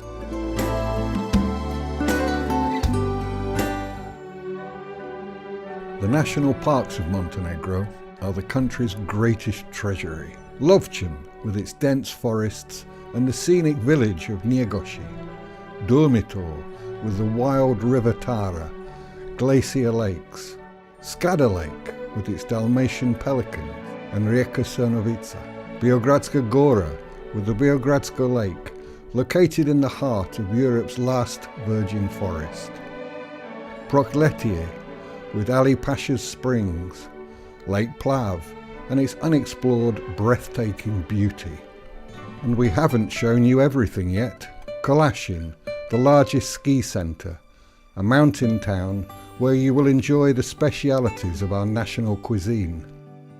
Tara, the deepest canyon in Europe, and the river that offers rafting from your wildest dreams. The most magnificent mountain centre, Žabljak, attractive during the winter, maybe even more so in the summer, with its many hiking paths, reveal the multitude of charms offered by Mount Durmitor and its lakes. What makes this country unique is primarily its extraordinary and wild beauty. Montenegro is characterized by diversity, even contradictions, both in the natural sceneries, quickly interchaining without warning, and in the tastes and aromas of its food and drinks, starting from the Mediterranean specialities, through the lake delicacies and famous wines, all the way to the traditional mountain dishes. In the course of only one day, one can enjoy magical sandy beaches, go rafting along the Tara River, see Italy from the top of Mount Lovćen, ski in Kolashin, go surfing on Ada Bojana, or fishing on the lakes. This country has been built by 3 different cultures and spiritually shaped by its famous artists. In Montenegro, you can find your peace, quiet and tranquility. You can find your passionate, adventurous side. You can find happiness in the little things. You can find yourself.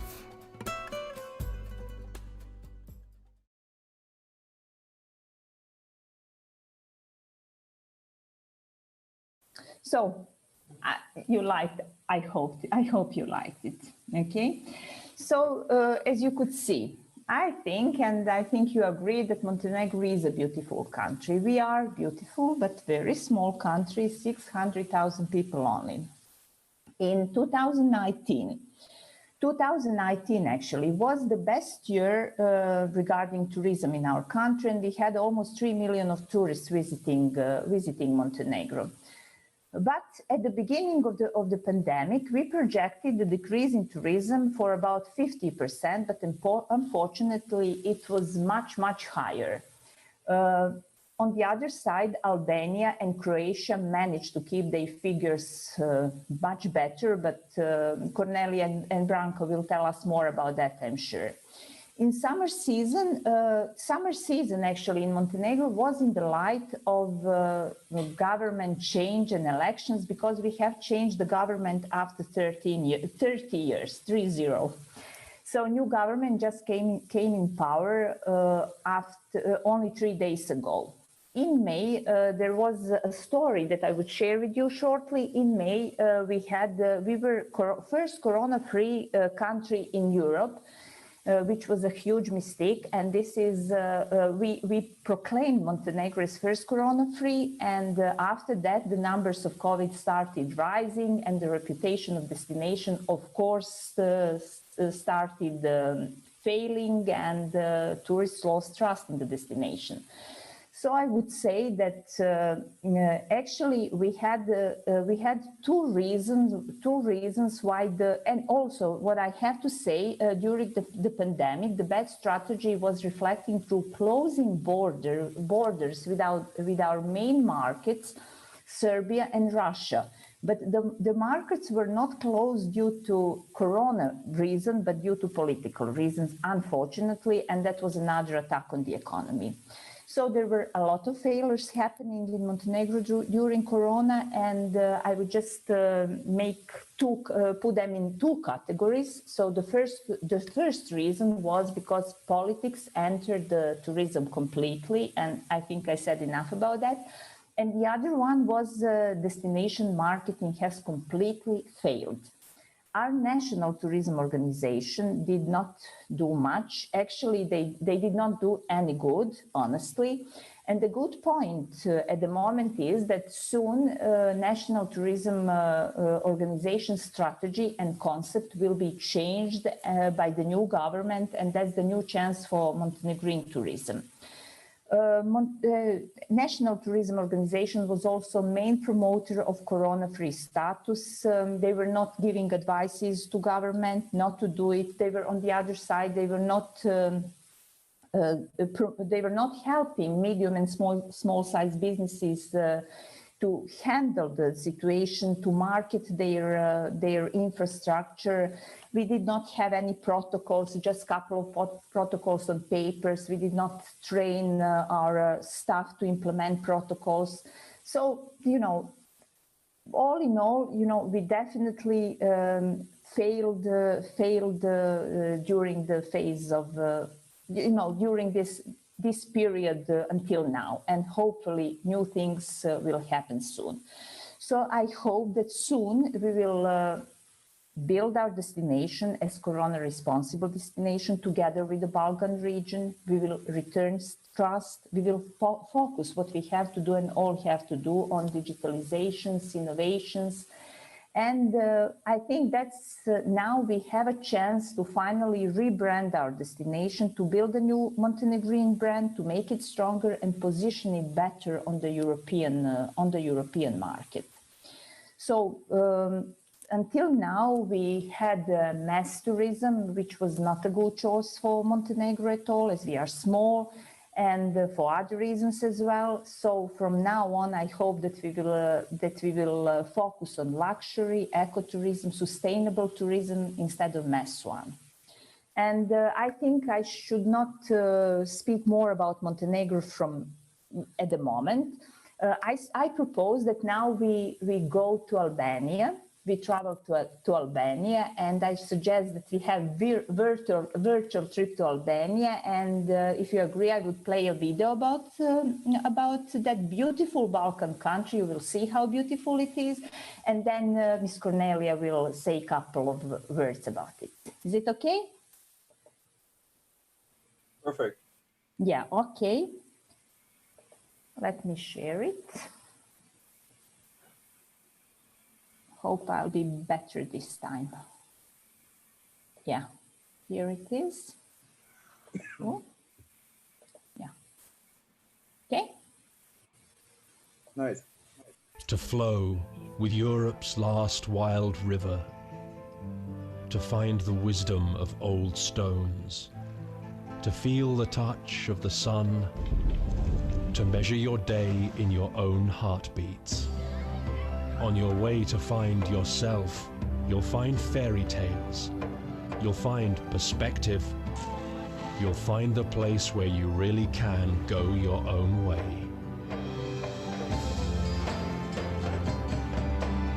Where the dance starts somewhere inside you, like something you learned to do long ago.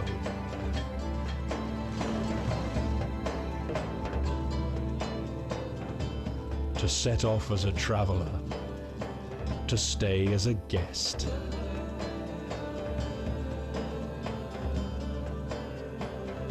Albania, go your own way. Yeah. To flow with you. Okay. Here we are. Okay, can you hear me? Hello? We can hear you, yes. I'm just okay. trying to get my camera back. I don't know what happened to it. Yeah. Okay. So maybe, so you see how beautiful Albania is. And Cornelia, do you mind taking the floor, please? Thank you, Alexandra. Yeah, okay, thank you, you're welcome. I think it's okay now? Yes, good, great. Okay, Thanks. so ladies and gentlemen, good evening, good morning, good afternoon to all. My name is Cornelia and I represent the National Tourism Agency of Albania, which is an institution within the Ministry of Tourism in Albania. And dear panelists and dear Alexandra, I really want to thank you for inviting me and giving me the opportunity to be part of such an important panel, the Balkan region, which I strongly believe is the future of tourism. Albania is a very small country and a small destination, and we are aware that we can't be strong enough only, but together with Montenegro, with Serbia, with Northern Macedonia, with Kosovo, we can be the strongest. And we can be a good Western Balkan destination, especially for East and far, let's say, markets. The region of Balkans, and in particular the Western Balkans, has been considered a growing tourist destination over years now. It's not a new thing, let's say. And this due to several elements that make this region very preferable, let's say, and much wanted in different markets. We are unique, and we can say it strongly that we are unique. We are unique for our high biodiversity values, for our historical and cultural heritage, and for culinary experience, which everyone that comes here in Montenegro, they mention the culinary experience here. We have reasonable prices, of course, and a very, very pleasant weather all year round. Furthermore, one of the biggest advantages that I can say, despite for example, you can find this very beautiful, different historical culture in a very small area. And nowadays it is considered really a luxury experience that you can visit more than one country in just one trip. By saying this, the Balkans is really the future of tourism, I think, and I believe it strongly, because the Balkans is a unique tourist destination for different types of tourists. For example, for cultural tourists who like to taste the food, and why not make it by themselves, and they can experience in cities this, but even in small villages, they can see the history and the real life. For ecotourism tourists, of course, because the Balkan offers a lot in agrotourism and of course in small sustainable cities. For aquatourism also, I know that Montenegro is very well known for the marinas and for hotels, especially in the coastal area. And we both have strong and huge to offer in that sense, in water sport, in cruise tourism, in adventure tourism, in aqua sport, and a lot of other in the marine sector, let's say. The main two groups that we have targeted are, of course, the Western European countries and also the Far East markets like China, Japan, and Korea. In fact, maybe you know about this, Alexandra. I'm sure there have been a lot of initiatives like projects like Balkan Treasure or like the Peak of the Balkans, where Montenegro, Albania, Kosovo were included to mark and develop mountain walking trails in the border area.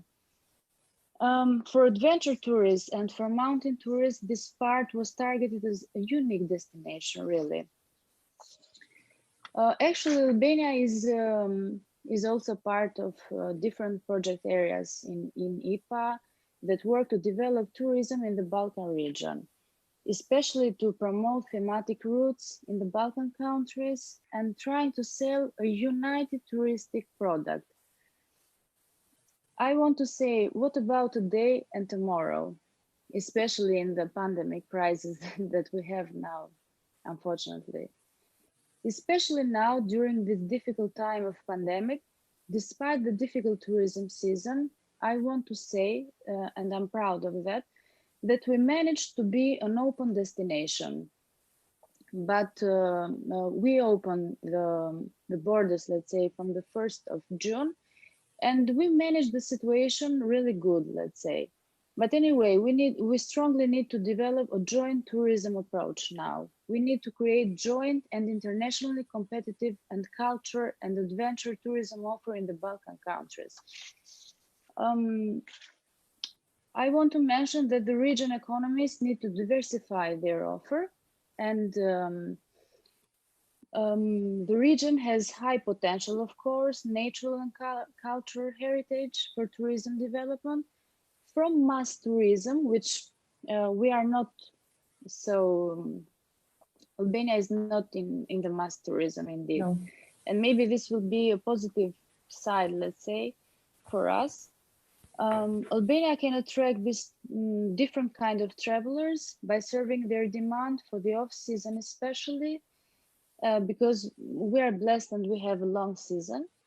And also slow travel and highlight local and authentic experiences. Also, the fact that Albania is not a mass tourism destination is important now that people look for less crowded destinations.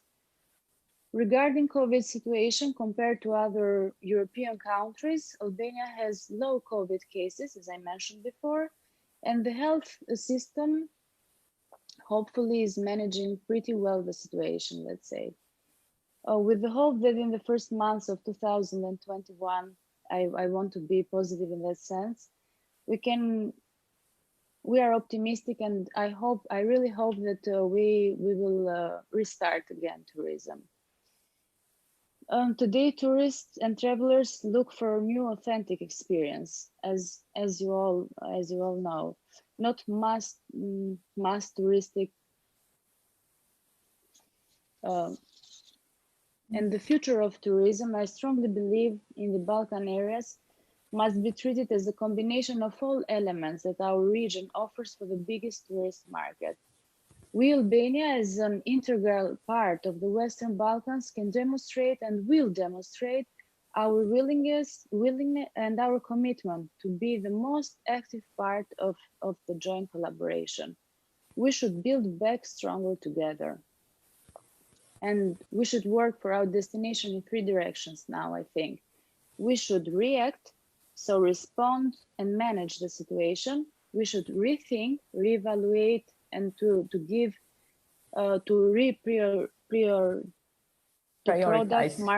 prioritize the products, markets, and channels, and rebuild, of course. We strongly need a new strategy for growth in the global market. Thank you to all for your attention. Thank you, Alexandra, for the time that you gave to me. And Thank you, Cornelia. Yeah, it's a great presentation. I'm sure that everybody liked it, and it's true, definitely. As we are so close, the main chance that we have here is to get together and to unique our strength, our experience, all the beauties that all the countries around have, and really make it, to get out of COVID situation much stronger and better than we used to do, because there are so many opportunities that we have actually missed, and now we have to make it up, I think. So thank you very much. I really appreciate your presentation. And maybe we should now go to Croatia, our neighboring country, and to talk to Branka. Okay. Good evening. Hello, Branka. Thank you for coming, for participating. And thank you for invitation. You are very welcome. Our pleasure. So if you agree, I would play the video that you sent me, okay? And after that, you will have a chance to explain us how the situation in Croatia is. I would also say that Branka have sent me a video which is actually mostly promoted the hotel complex that she's general manager at. It's Adriatic Hotel in Dubrovnik. And Dubrovnik, just for you to know, is one of the hottest spots in the Croatian tourism. Am I right, Branka? Yes, you are completely right. Okay, it's a beautiful, it's wonderful area, and you actually see how wonderful it is. Okay, let me play video now. Thanks.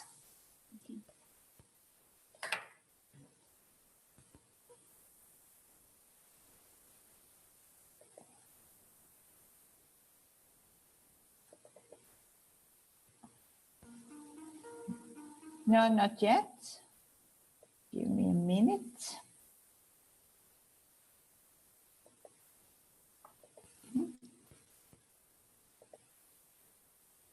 Share screen.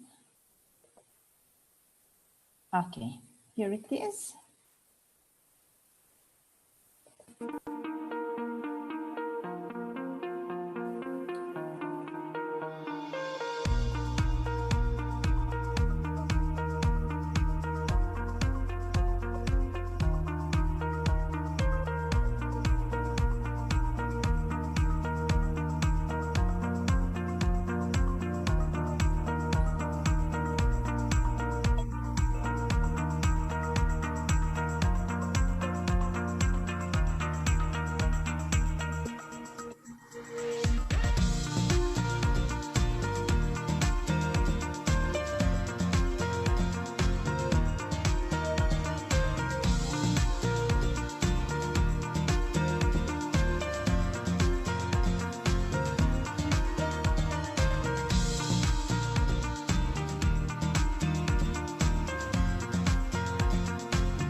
Okay.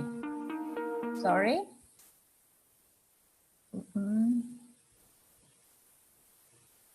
Okay. Hello from Croatia. Here we are. Yeah. Okay. The floor is yours. Hello from Croatia, a small country well known for football, good wines, fantastic coast, and the cleanest sea, and the nice people. And also the beautiful people. Not only nice, but also beautiful people. Yes, just as in the whole Balkan. Yeah. Tourism makes 20% of GDP, national GDP. In 2019 was the best year for national tourism. We had 21 million arrivals and 108 million nights. This should be much better in 2020, but a guest named COVID-19 has surprised us. So the 2020 was very unexpected year for all of us, but our government has undertaken many measures, and I can state that we are satisfied so far. At the beginning of pandemic, there were some uncoordinated details and late reactions, but it was completely new and unexpected situation, and it should be tolerated. Croatia has done a lot. We have concrete measures such as wage subsidies till the end of this year, and we hope this will be prolonged. The champion in turnover, in arrivals and in overnights was Istria. Zagreb has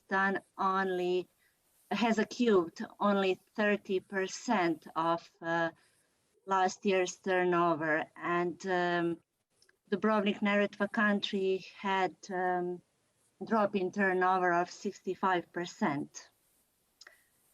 So it is hard to make the projection of the upcoming season, but the main condition will be safety. And we all ask, everyone asks us, what kind of future is waiting for us? We depend on the trends at the international markets, but it depends on us how we will prepare. We must have plans, be focused on sustainability. We must regulate the physical and all other barriers we are aware of.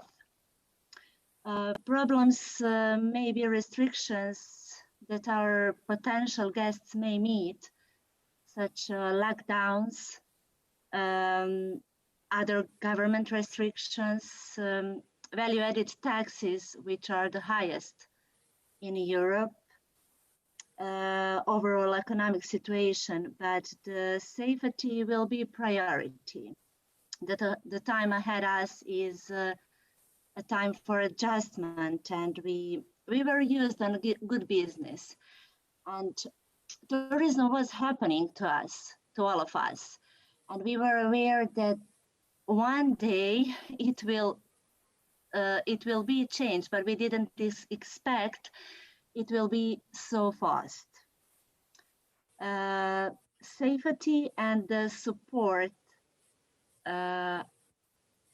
will be the most important details in the future. We have and we had a support from our partners, from our suppliers, and local communities, from our government, but the most important, from our employees.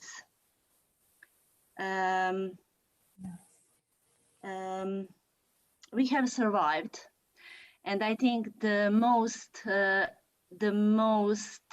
magic word for the upcoming seasons will be crisis management, because we will have to adjust to the situations, not on monthly basis, but on a daily basis.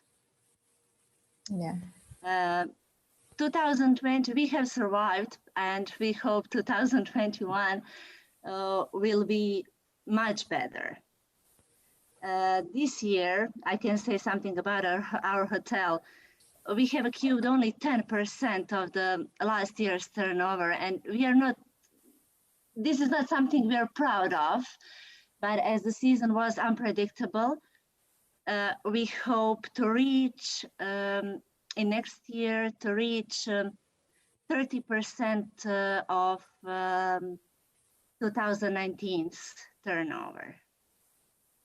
Yeah, but these are... It's really it is a really hard. It was a really hard time for all of us, because this situation was something we have never met. We have faced some new situation, and we didn't know how to behave. So the changes, we adjusted on a daily basis to it. And I think that 2021 will be the same. Agree.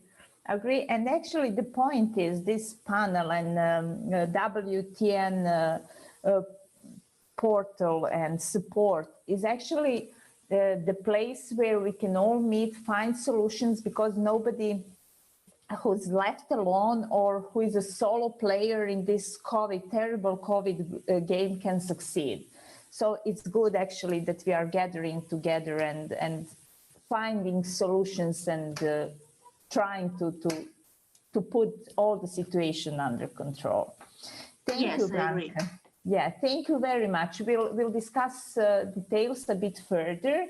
And if you guys agree, we should now hear a word from Dr. Snežana Štetić from Serbia. Okay, and as I did for our previous participants, I would do the same. I would play video about Serbia, which is also a beautiful country, and you will actually see how beautiful it is for those who haven't been there. Okay, let me play a video now. Thanks.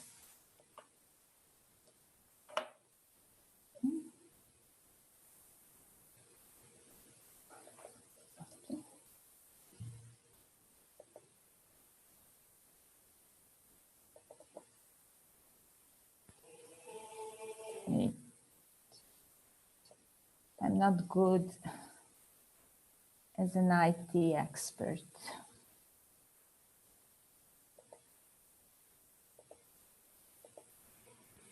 Now, while you do this, fascinating discussion from my end, and I know so little about the Balkan region, so I learned so much in a short time. Good, good to hear it. And Croatia, I really liked your statement. You're saying safety first, and yes, that's what we have been doing here in Hawaii, and that's why we still have the lowest numbers. While the rest of our country is in dire strait, we still have quite low numbers here, and this is just a statement we need to learn from each other. Yeah, and it's not something that many of us are practicing these days. Okay, do you see the video now? Can I play it? Please. Yeah.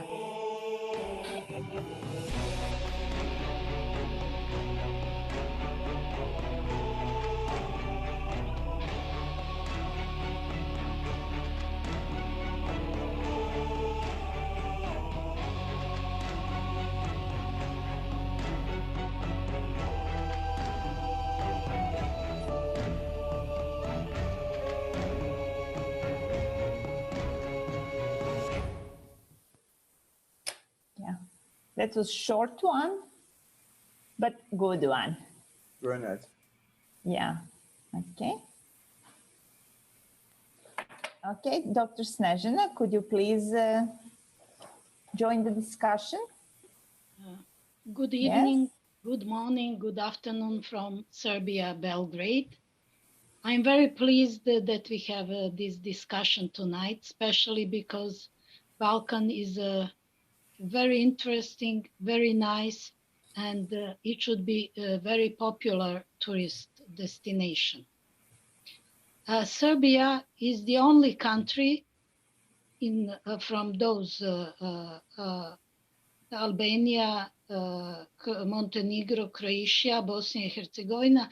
Serbia is the only country which doesn't have a sea. It's a rural country. But looking at the short promo before, you could see that we have a lot of waterways, beautiful rivers, lakes, and the natural beauty of Serbia is something which is very important for our tourism, as we can promote specific forms of tourism, alternative tourism, ecotourism, sustainable tourism, wine tourism, and many, many other forms of tourism. Of course, this year, 2020, is not a good year for tourism, because actually tourism is the victim this year, and all of tourists are the victims as well. As we know, borders were closed and we couldn't travel. In Serbia, in the first 10 months, we had a decline of 75% of international tourists and decrease of 22% of domestic tourists. But our big cities have a big problem, especially hotels in the big cities are having a big problem. But our mountains, our spas, and rural tourism is booming. And I can tell you that they are very satisfied because the domestic tourists are now traveling through Serbia, because Serbian people are very well known as the people who like to travel a lot, like all other people on the Balkan Peninsula. And nowadays, domestic tourists are traveling around the country. Of course, this is very difficult year for all those who are working in tourist sector in Serbia, not only hotels, but travel agencies, rent a car, transport for transportation, for Air Serbia, for example. And maybe you know, maybe you don't know, but Serbia was open, as my colleague from Albania said.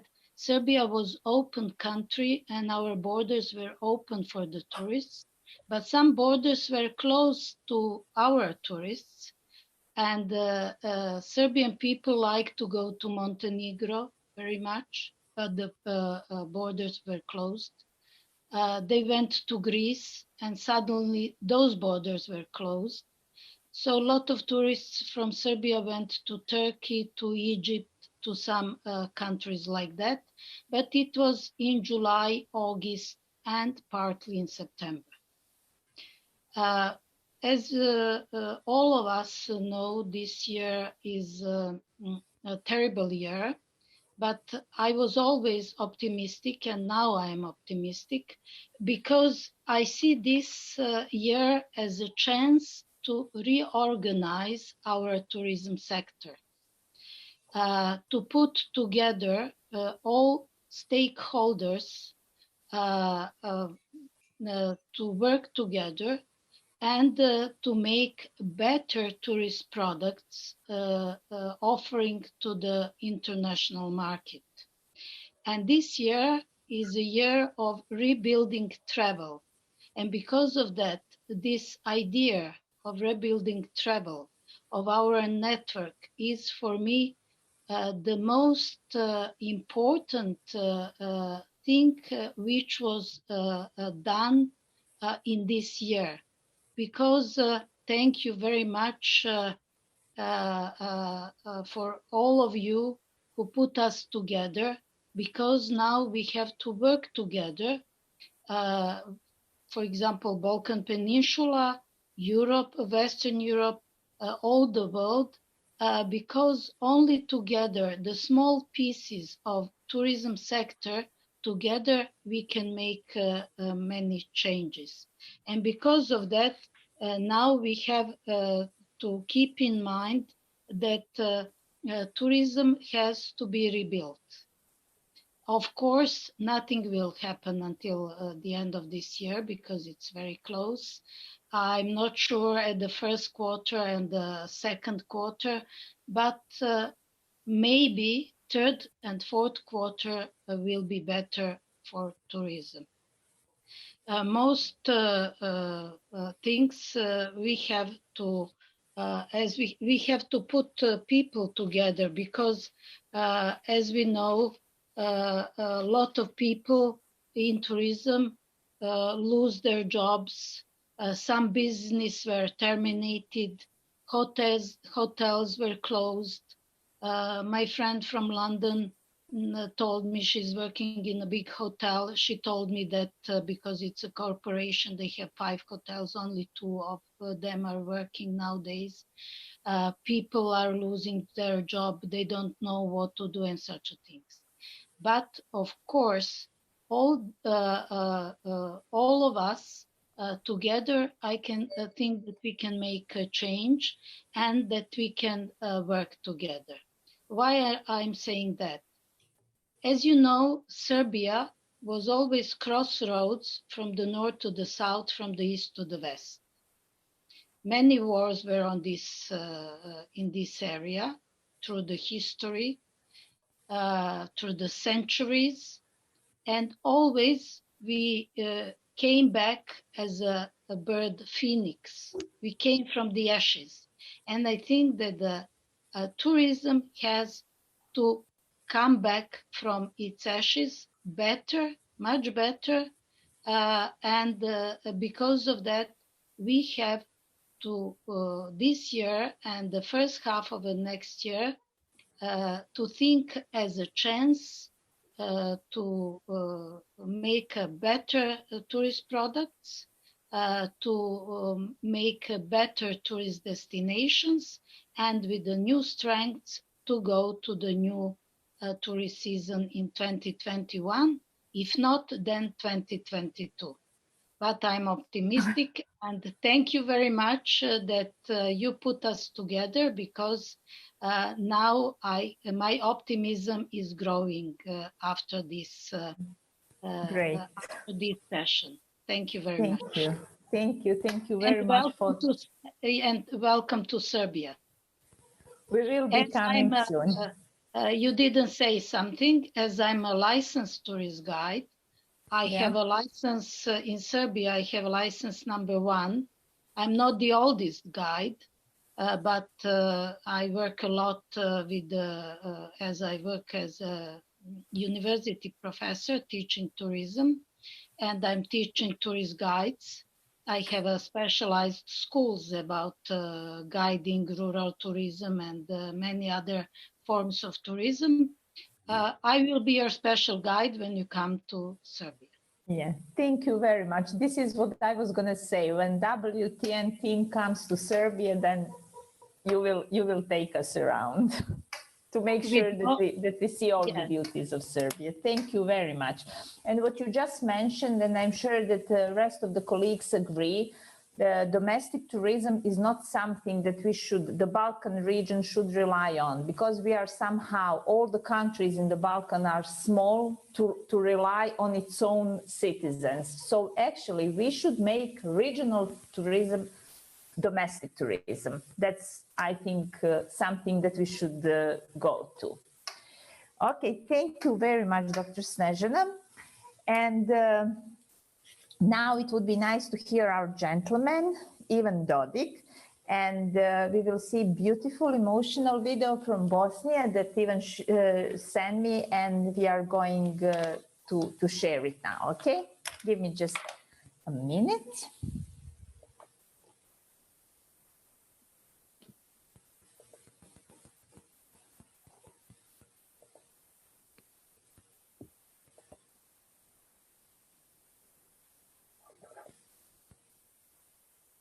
Oh, yes.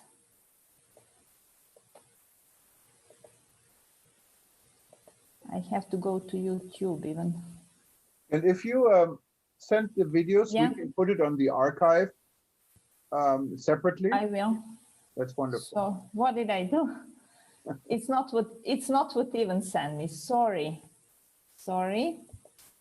When you play YouTube, I'll you need never to have your speaker on, and because the sound would not come from the video directly, it'll go to your room. So if you have speakers, just put them. Okay. You know, so just. I'm sorry. To the lady in Croatia, there are a lot of Croatian here in Hawaii. I don't know if you knew this. We have a very large Croatian community here. Yes, we know. sorry. And many of our guests are coming also from Hawaii. Oh, okay. Yeah, We hope to have opportunity to have you as a guest. No, and I have a lot of Croatian friends. There was one gentleman, he had a beautiful apartment. Unfortunately, he passed away. He had a heart attack while he was swimming. And but he had one of the most beautiful places. We always used to go for partying with Ocean View. Another good friend of mine, he had a limo service here in Hawaii. And I remember when my parents visited from Germany, he picked us up at the airport, and my mother was whispering in my ear, "How can you afford this?" You know. Okay, let's see what Ivan has sent us. Okay, this is beautiful Bosnia. Što prvo pomisliš kada zatvoriš oči? Maleno moje, pomislim na ono što mi mnogo nedostaje. Mjesta koja su poput sna. Zemlju koja ima i najhladnije zime i najtoplija ljeta. Koliko su hladna ta mjesta? Ledeno hladna. Pamtim prekrasne boje zelenih planina i planinskih vrhova u oblacima. Neodoljivo plavih jezera, snježnih šuma i žutih livada. A gdje se kriju životinje? One su tu, oko nas. Kad gledam preko jedne visoravni, ne mogu, a da je ne zamislim bez galopa konja koji trče preko livada u nedogled. Kada zamislim jezero, vidim na stotine ptica. Lete u nebo. Kako se sada osjeća? Osjećam da je volim i da ću je uvijek voljeti. A zašto je voliš? Maleno moje, zažmiri. Udahni i osjetit ćeš mirise njenih polja, rijeka, planina. Vidjet ćeš predivne ljude, životinje i more i jezera. I proljeće i ljeto, jesen i zimu. Neodoljiva prostranstva. Historiju. Gradove hiljadama godina stvara. I sve je tako jedinstveno. Ljudi u njoj ponosno koračaju. Zavoli je svako ko prođe njenim poljima, uživa u njenim slapovima, penje se na njene najviše vrhove. Nju je lako voljeti. Uživaj u njoj, jer to je i tvoja zemlja.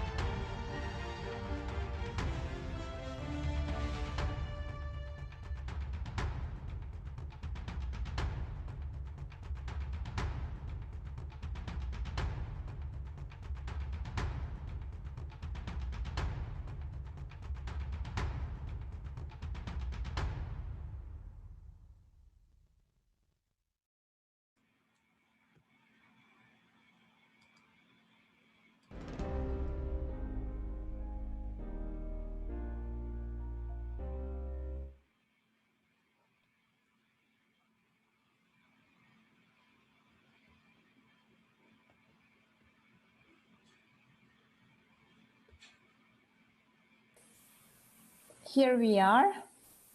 Okay. So it's true, even Bosnia is country which is so easy to be loved. So true.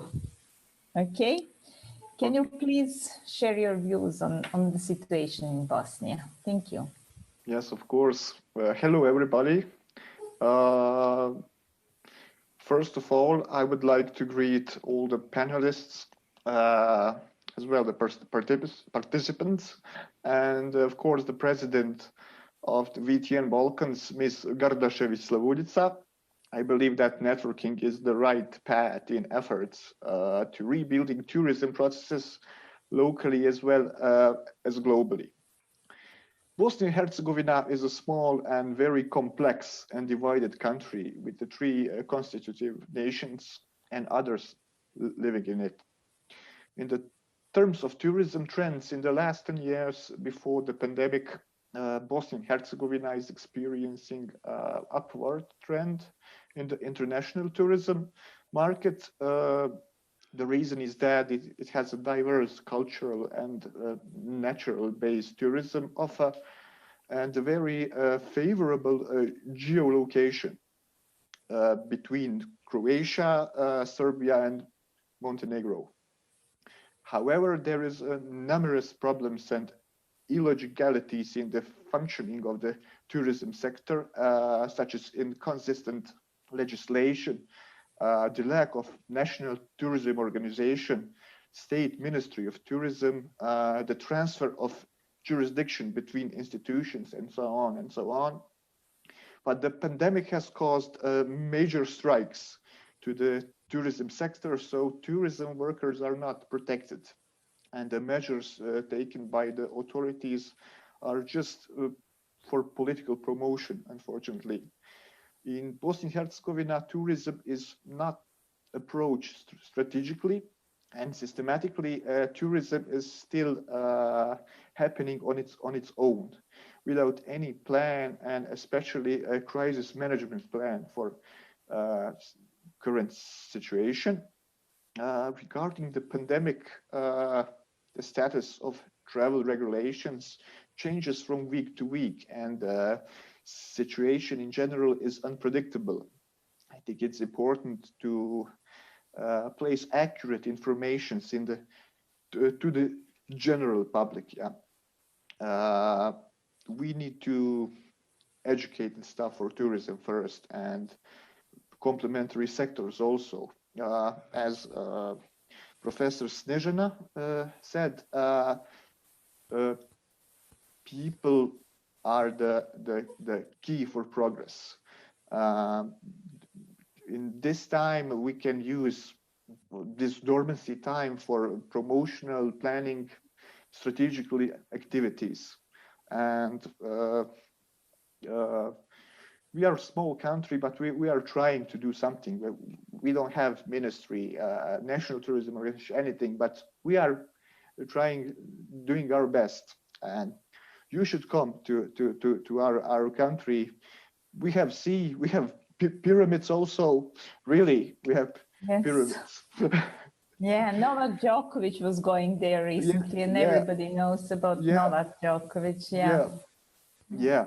So that's a short brief of our current situation here. Yeah.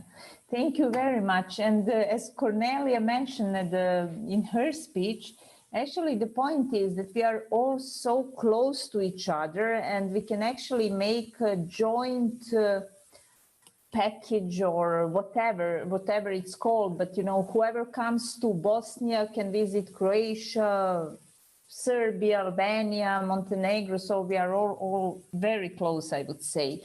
And definitely, as you could all see, the promo videos that we were playing, it was like you were watching video of one country. Do you agree, Jürgen? Yes, absolutely. As I said, I learned a lot. And of course, originally being from Germany, it's not an area where I don't know geographically where it is. Yeah. But I grew up in Germany. Albania was a very different country. I was fascinated to hear because we still, when you look in the history, you still have the Chinese connection. I used to listen to Radio Tirana back in the 70s. So, I mean, all of these things really want to make you travel and want to make you see the various countries. And I've visited some of your regions, Croatia, for example, but I think it's from the American standpoint, it is one destination, and it would make more than sense to jointly market it instead of separately market it. You said yourself, Alexander, Montenegro is only 60,000 people. To go on a global marketing campaign, that would probably take your gross national money instead of doing it together. Yeah, definitely.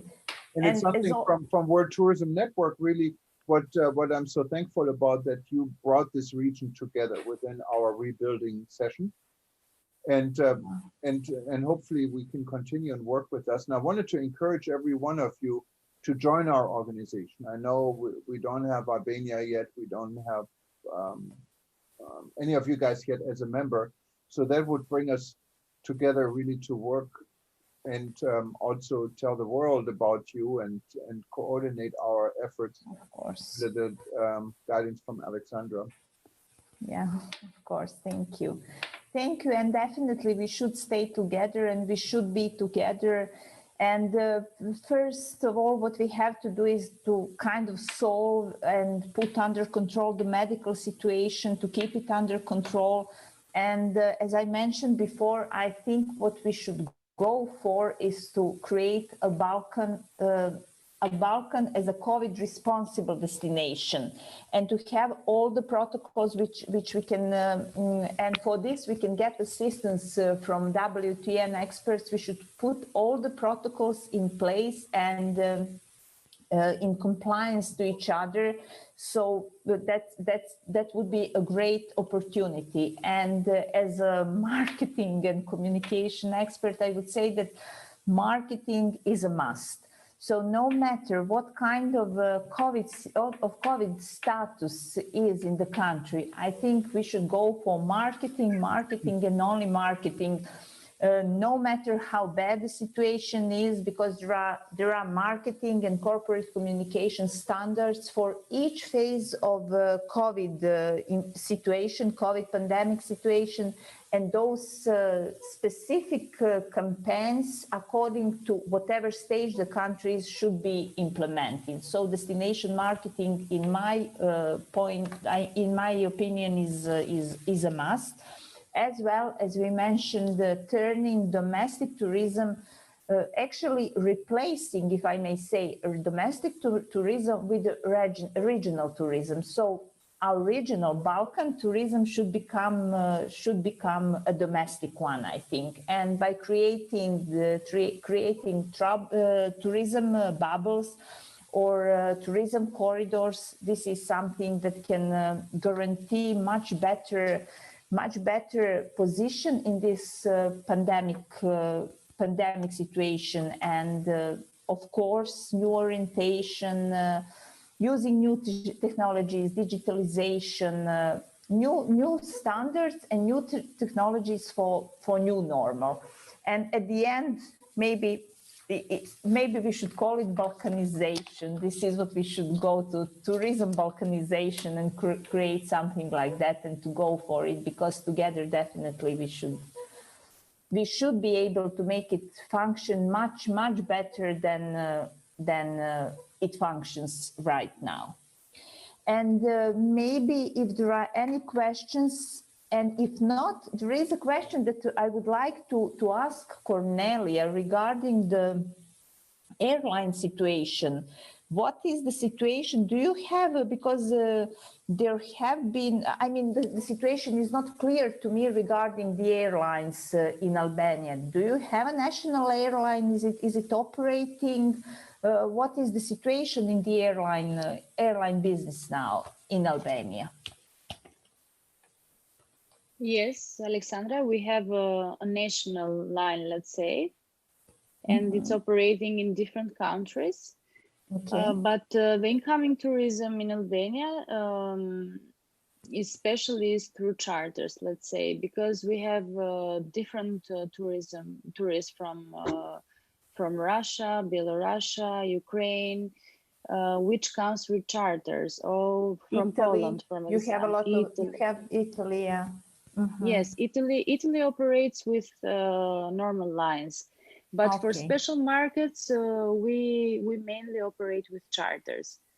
Okay, But I with see. normal lines, of course, for Germany, Austria, and the Western, let's say, Europe, we operate with normal lines. Okay. Now, depending on the situation, each country has its own restrictions, let's say, but for now, the situation is stable. Okay, good. Great to hear it.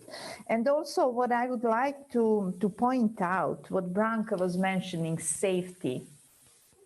as I was mentioning, marketing, Branka was mentioned many times word safety, which I think should be promoted all over. And there are so many ways to promote safety in the countries. But as we were discussing on many conferences, we should promote our region as a COVID responsible region, not as a COVID safe region, because none of the countries are safe when it comes to COVID. We cannot guarantee to any tourist that they can be safe when the situation, medical situation gets stabilized. But promoting safety is something. Safer tourism is something what is missing, because I do follow a lot of hotel trends all over the world, and I can see that they have a specific way of safety promotion, and this is of course something that tourists are looking for, especially tourists which go for luxury tourism. Safety is number one, as Branka mentioned. So all the strategies promoting safer tourism should be implemented. What I also suggest, and maybe Jürgen, you could say a bit more about that. There is, for those who haven't been attending our session previously, there is a safer seal or safer stamp issued by our organization, which all the businesses can apply for. And maybe Jürgen, you can say a word about that, if you don't mind. Yes, we're established this in response or in addition to what WTTC, the World Travel and Tourism Council, did. They established a safer tourism stamp. We went with the seal, and the difference is it's exactly what you said, Alexander. We did not want to come out with the word safe. We had concerns with the word safe. I know we had this discussion because no one can really claim to be safe. And in the United States, that also would open up the door for legal liabilities in a lot of ways. So our safer means basically it's a self-evaluation. We rely on the business to declare themselves safe, of course, with putting certain restrictions, not restrictions, certain implementations in place. And we don't judge this, but we look at their implementations. That is a free version anyone can apply for. We also have a better version. It has an evaluation. One of our experts, Dr. Peter Tarlow, who has been in the safety and security world for the last 27 years, would do a questionnaire and interview. And that has a little bit more value, I think, because it's also, you get the opinion and the advice. It's more the consulting from an outside source. We have been putting the SEER right now a little bit on the back burner. And the reason for this is because the world went back into a second phase. And we didn't want to be here promoting tourism and telling destinations that are safe, because right now there is a lot of uncertainty, and there are different countries, different regions in the world with different problems. Where I come from, in Hawaii, we're doing okay, but the rest of the United States is absolutely in dire strait, and I personally would not travel anywhere to the US mainland right now because of COVID. Now the situation in Europe is diversified, and these are all things we need to have in consideration, because it's not only the safety of a destination, the safety of an airline, it's the safety overall for the entire travel experience. What we do promote, and it's free, and you can nominate what is, and actually, Alexander, you are one of our tourism heroes, is our hero program. And a hero program is something we wanted to recognize people that have gone the extra miles, like yourself, in this during this crisis, to make a difference. And we don't charge for this. You cannot buy it, you cannot earn it, but you can apply for it. And we encourage those people that you think should be recognized to go to our website, and it's called heroes.travel. and you can nominate yourself, you can nominate anyone. And we don't, it doesn't mean when you nominate someone, they would actually get the reward, but we're looking at everyone who is nominated to see what we're doing. But the Safer Seal is definitely something we wanted to jumpstart again once the situation is right. And yeah. And when it comes to the Balkan region altogether, it's you mentioned marketing. If I can add this to it, we're going to live in a different world in tourism. It's a more competitive world. Probably less people will travel in the future. Meetings are going to be cut down because people saw how easy it is to meet on Zoom. It doesn't mean it's the same, but it's cheaper. And so our tourism will look different. Maybe it has more of a culture theme, more of a luxury theme. We don't know. And that's what marketing is all about. In order to compete, we're going to have more competition. It is important to keep the word out. When I see these presentations you saw, and many of the other presentations, you get homesick to travel. You know, I'm on this beautiful island here, but it's, you know, you see it every day, so it's no longer that beautiful. I want to get out of here. And a lot of people have the time to look at these presentations. In the past, they didn't have the time. So right now, the time is right to tell people, look, when things go back to normal, this is what you really should visit and see. Yeah, true, so true. And also what I would like to add, because marketing is my passion and I love it. And as I mentioned, very specific marketing standards in this during this COVID pandemic. So no matter what government or national tourism agencies are doing, and some of them are doing great job. For example, and honestly, in Montenegro, they haven't been doing much and not according to COVID standards.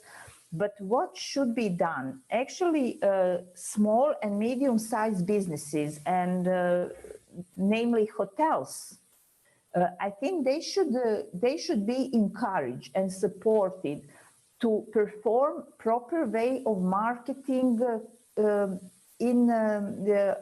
according to COVID standards. And as I mentioned, yes, we have to insist on safety, but there should be ways how to promote it. And when you say marketing, most of the people think of big budgets and so on, but it's not the way. Now, in the face of digitalization, everything is so, you can do so many things with so small budgets. And you need to be very creative. You need to have to implement innovations, and I think this is what you should go for. And definitely, whoever, not only from Balkan, but you know, on the VTN network, wants to have a further discussion with me on this topic, you know, you can approach me and we can go into details, because maybe I shouldn't just now talk about it and keep you all guys listening to it, but you know, we should definitely stay in touch, and we should definitely further discuss all the possibilities to bring our Balkan back on tourism feet. And as Ms. Snežana said, she said hopefully by 2022 things will get better, but also hoping that things will be much better in 2021. Definitely tourism will never be the way it used to be. So no, all the standards which used to be in power before the pandemic are old-fashioned now. They became old-fashioned, and everything will be different. Tourism will not be the same, and we have to catch up with new standards in the new normal and to make it function. And Alexandra, to work together, because that's one thing you mentioned and what we really think we can contribute to. With our interest groups, it's a good way besides the chapter. So you mentioned marketing. I don't know why I never thought about it, but we should have a special interest group on marketing. Where all the marketing professionals, all this can contribute to this discussion. And I'd be happy to set this up.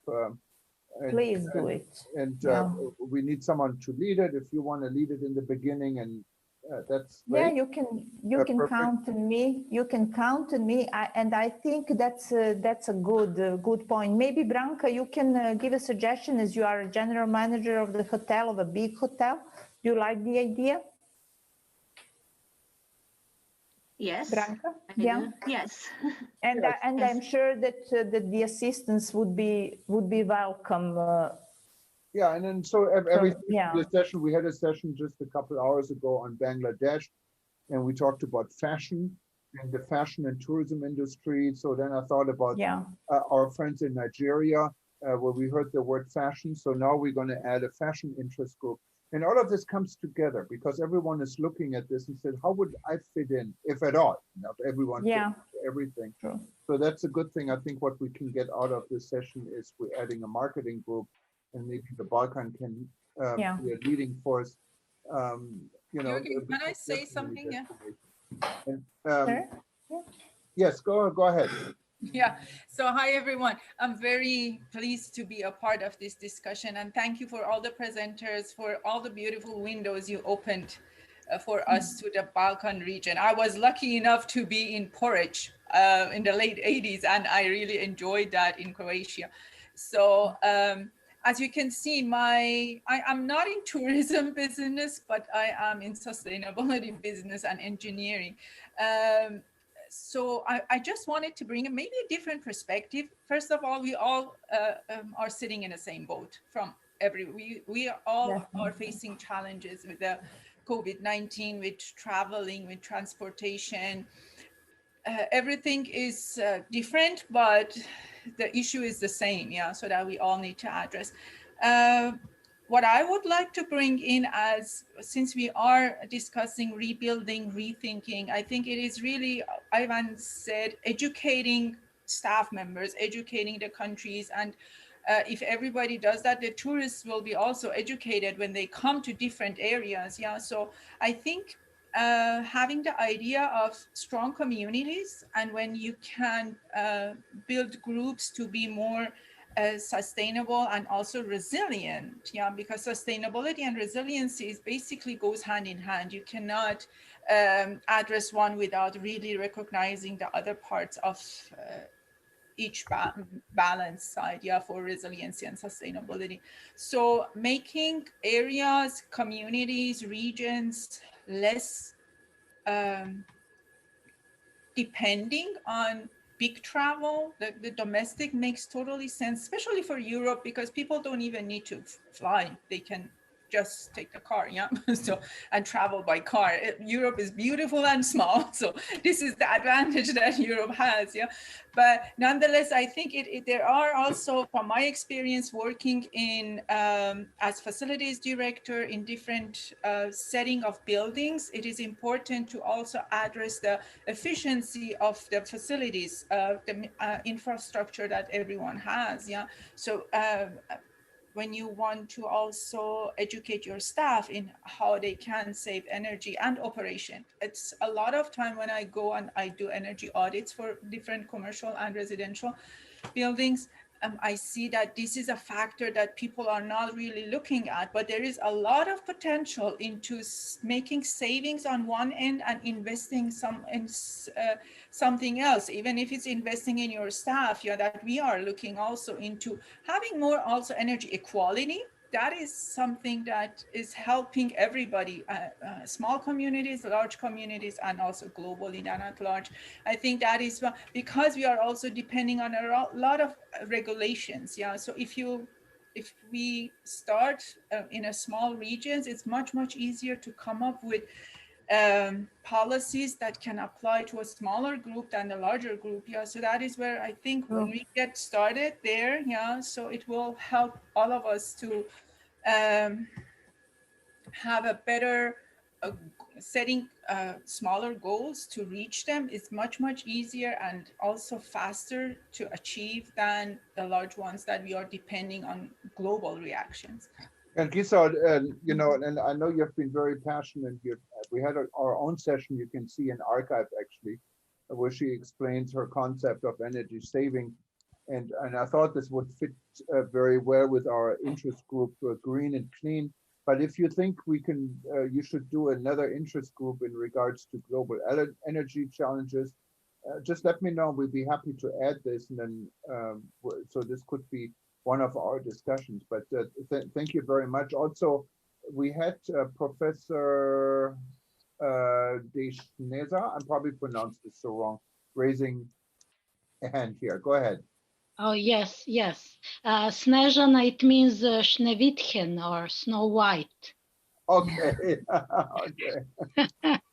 So I can translate my name in all languages of the world. This is very, very good what previous lady said. I'm sorry, I don't know the name.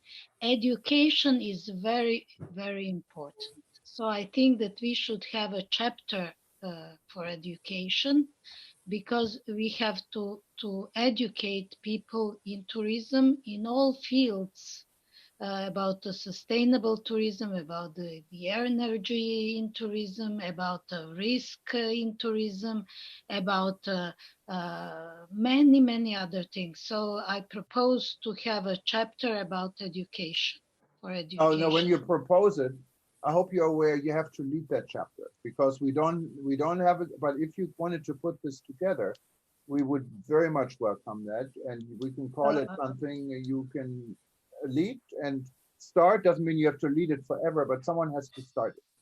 And you can count on me. I can perfect. start it, and I think that many very interesting persons will join from all over the world, because we have very good educators in tourism, and I think that it will be very good for our network.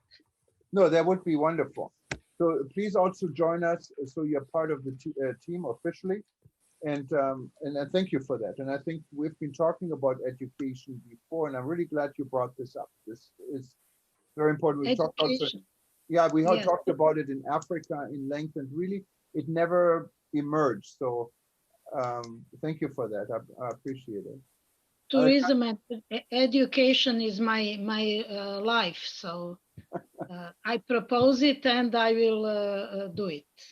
Thank you very much. Yeah, and you probably have already a team, because if you just look through the history of people we had in discussion, I'm just picking out of the blue, but we had a very interesting lady. She's in Pakistan, Turkish lady.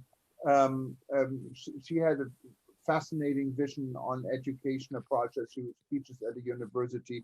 We have Professor Lippmann, who is working also with our Clean and Green team. We have a lot of people who are in this field and are interested in this. Mrs. Rosala just sent us a message that she is joining too.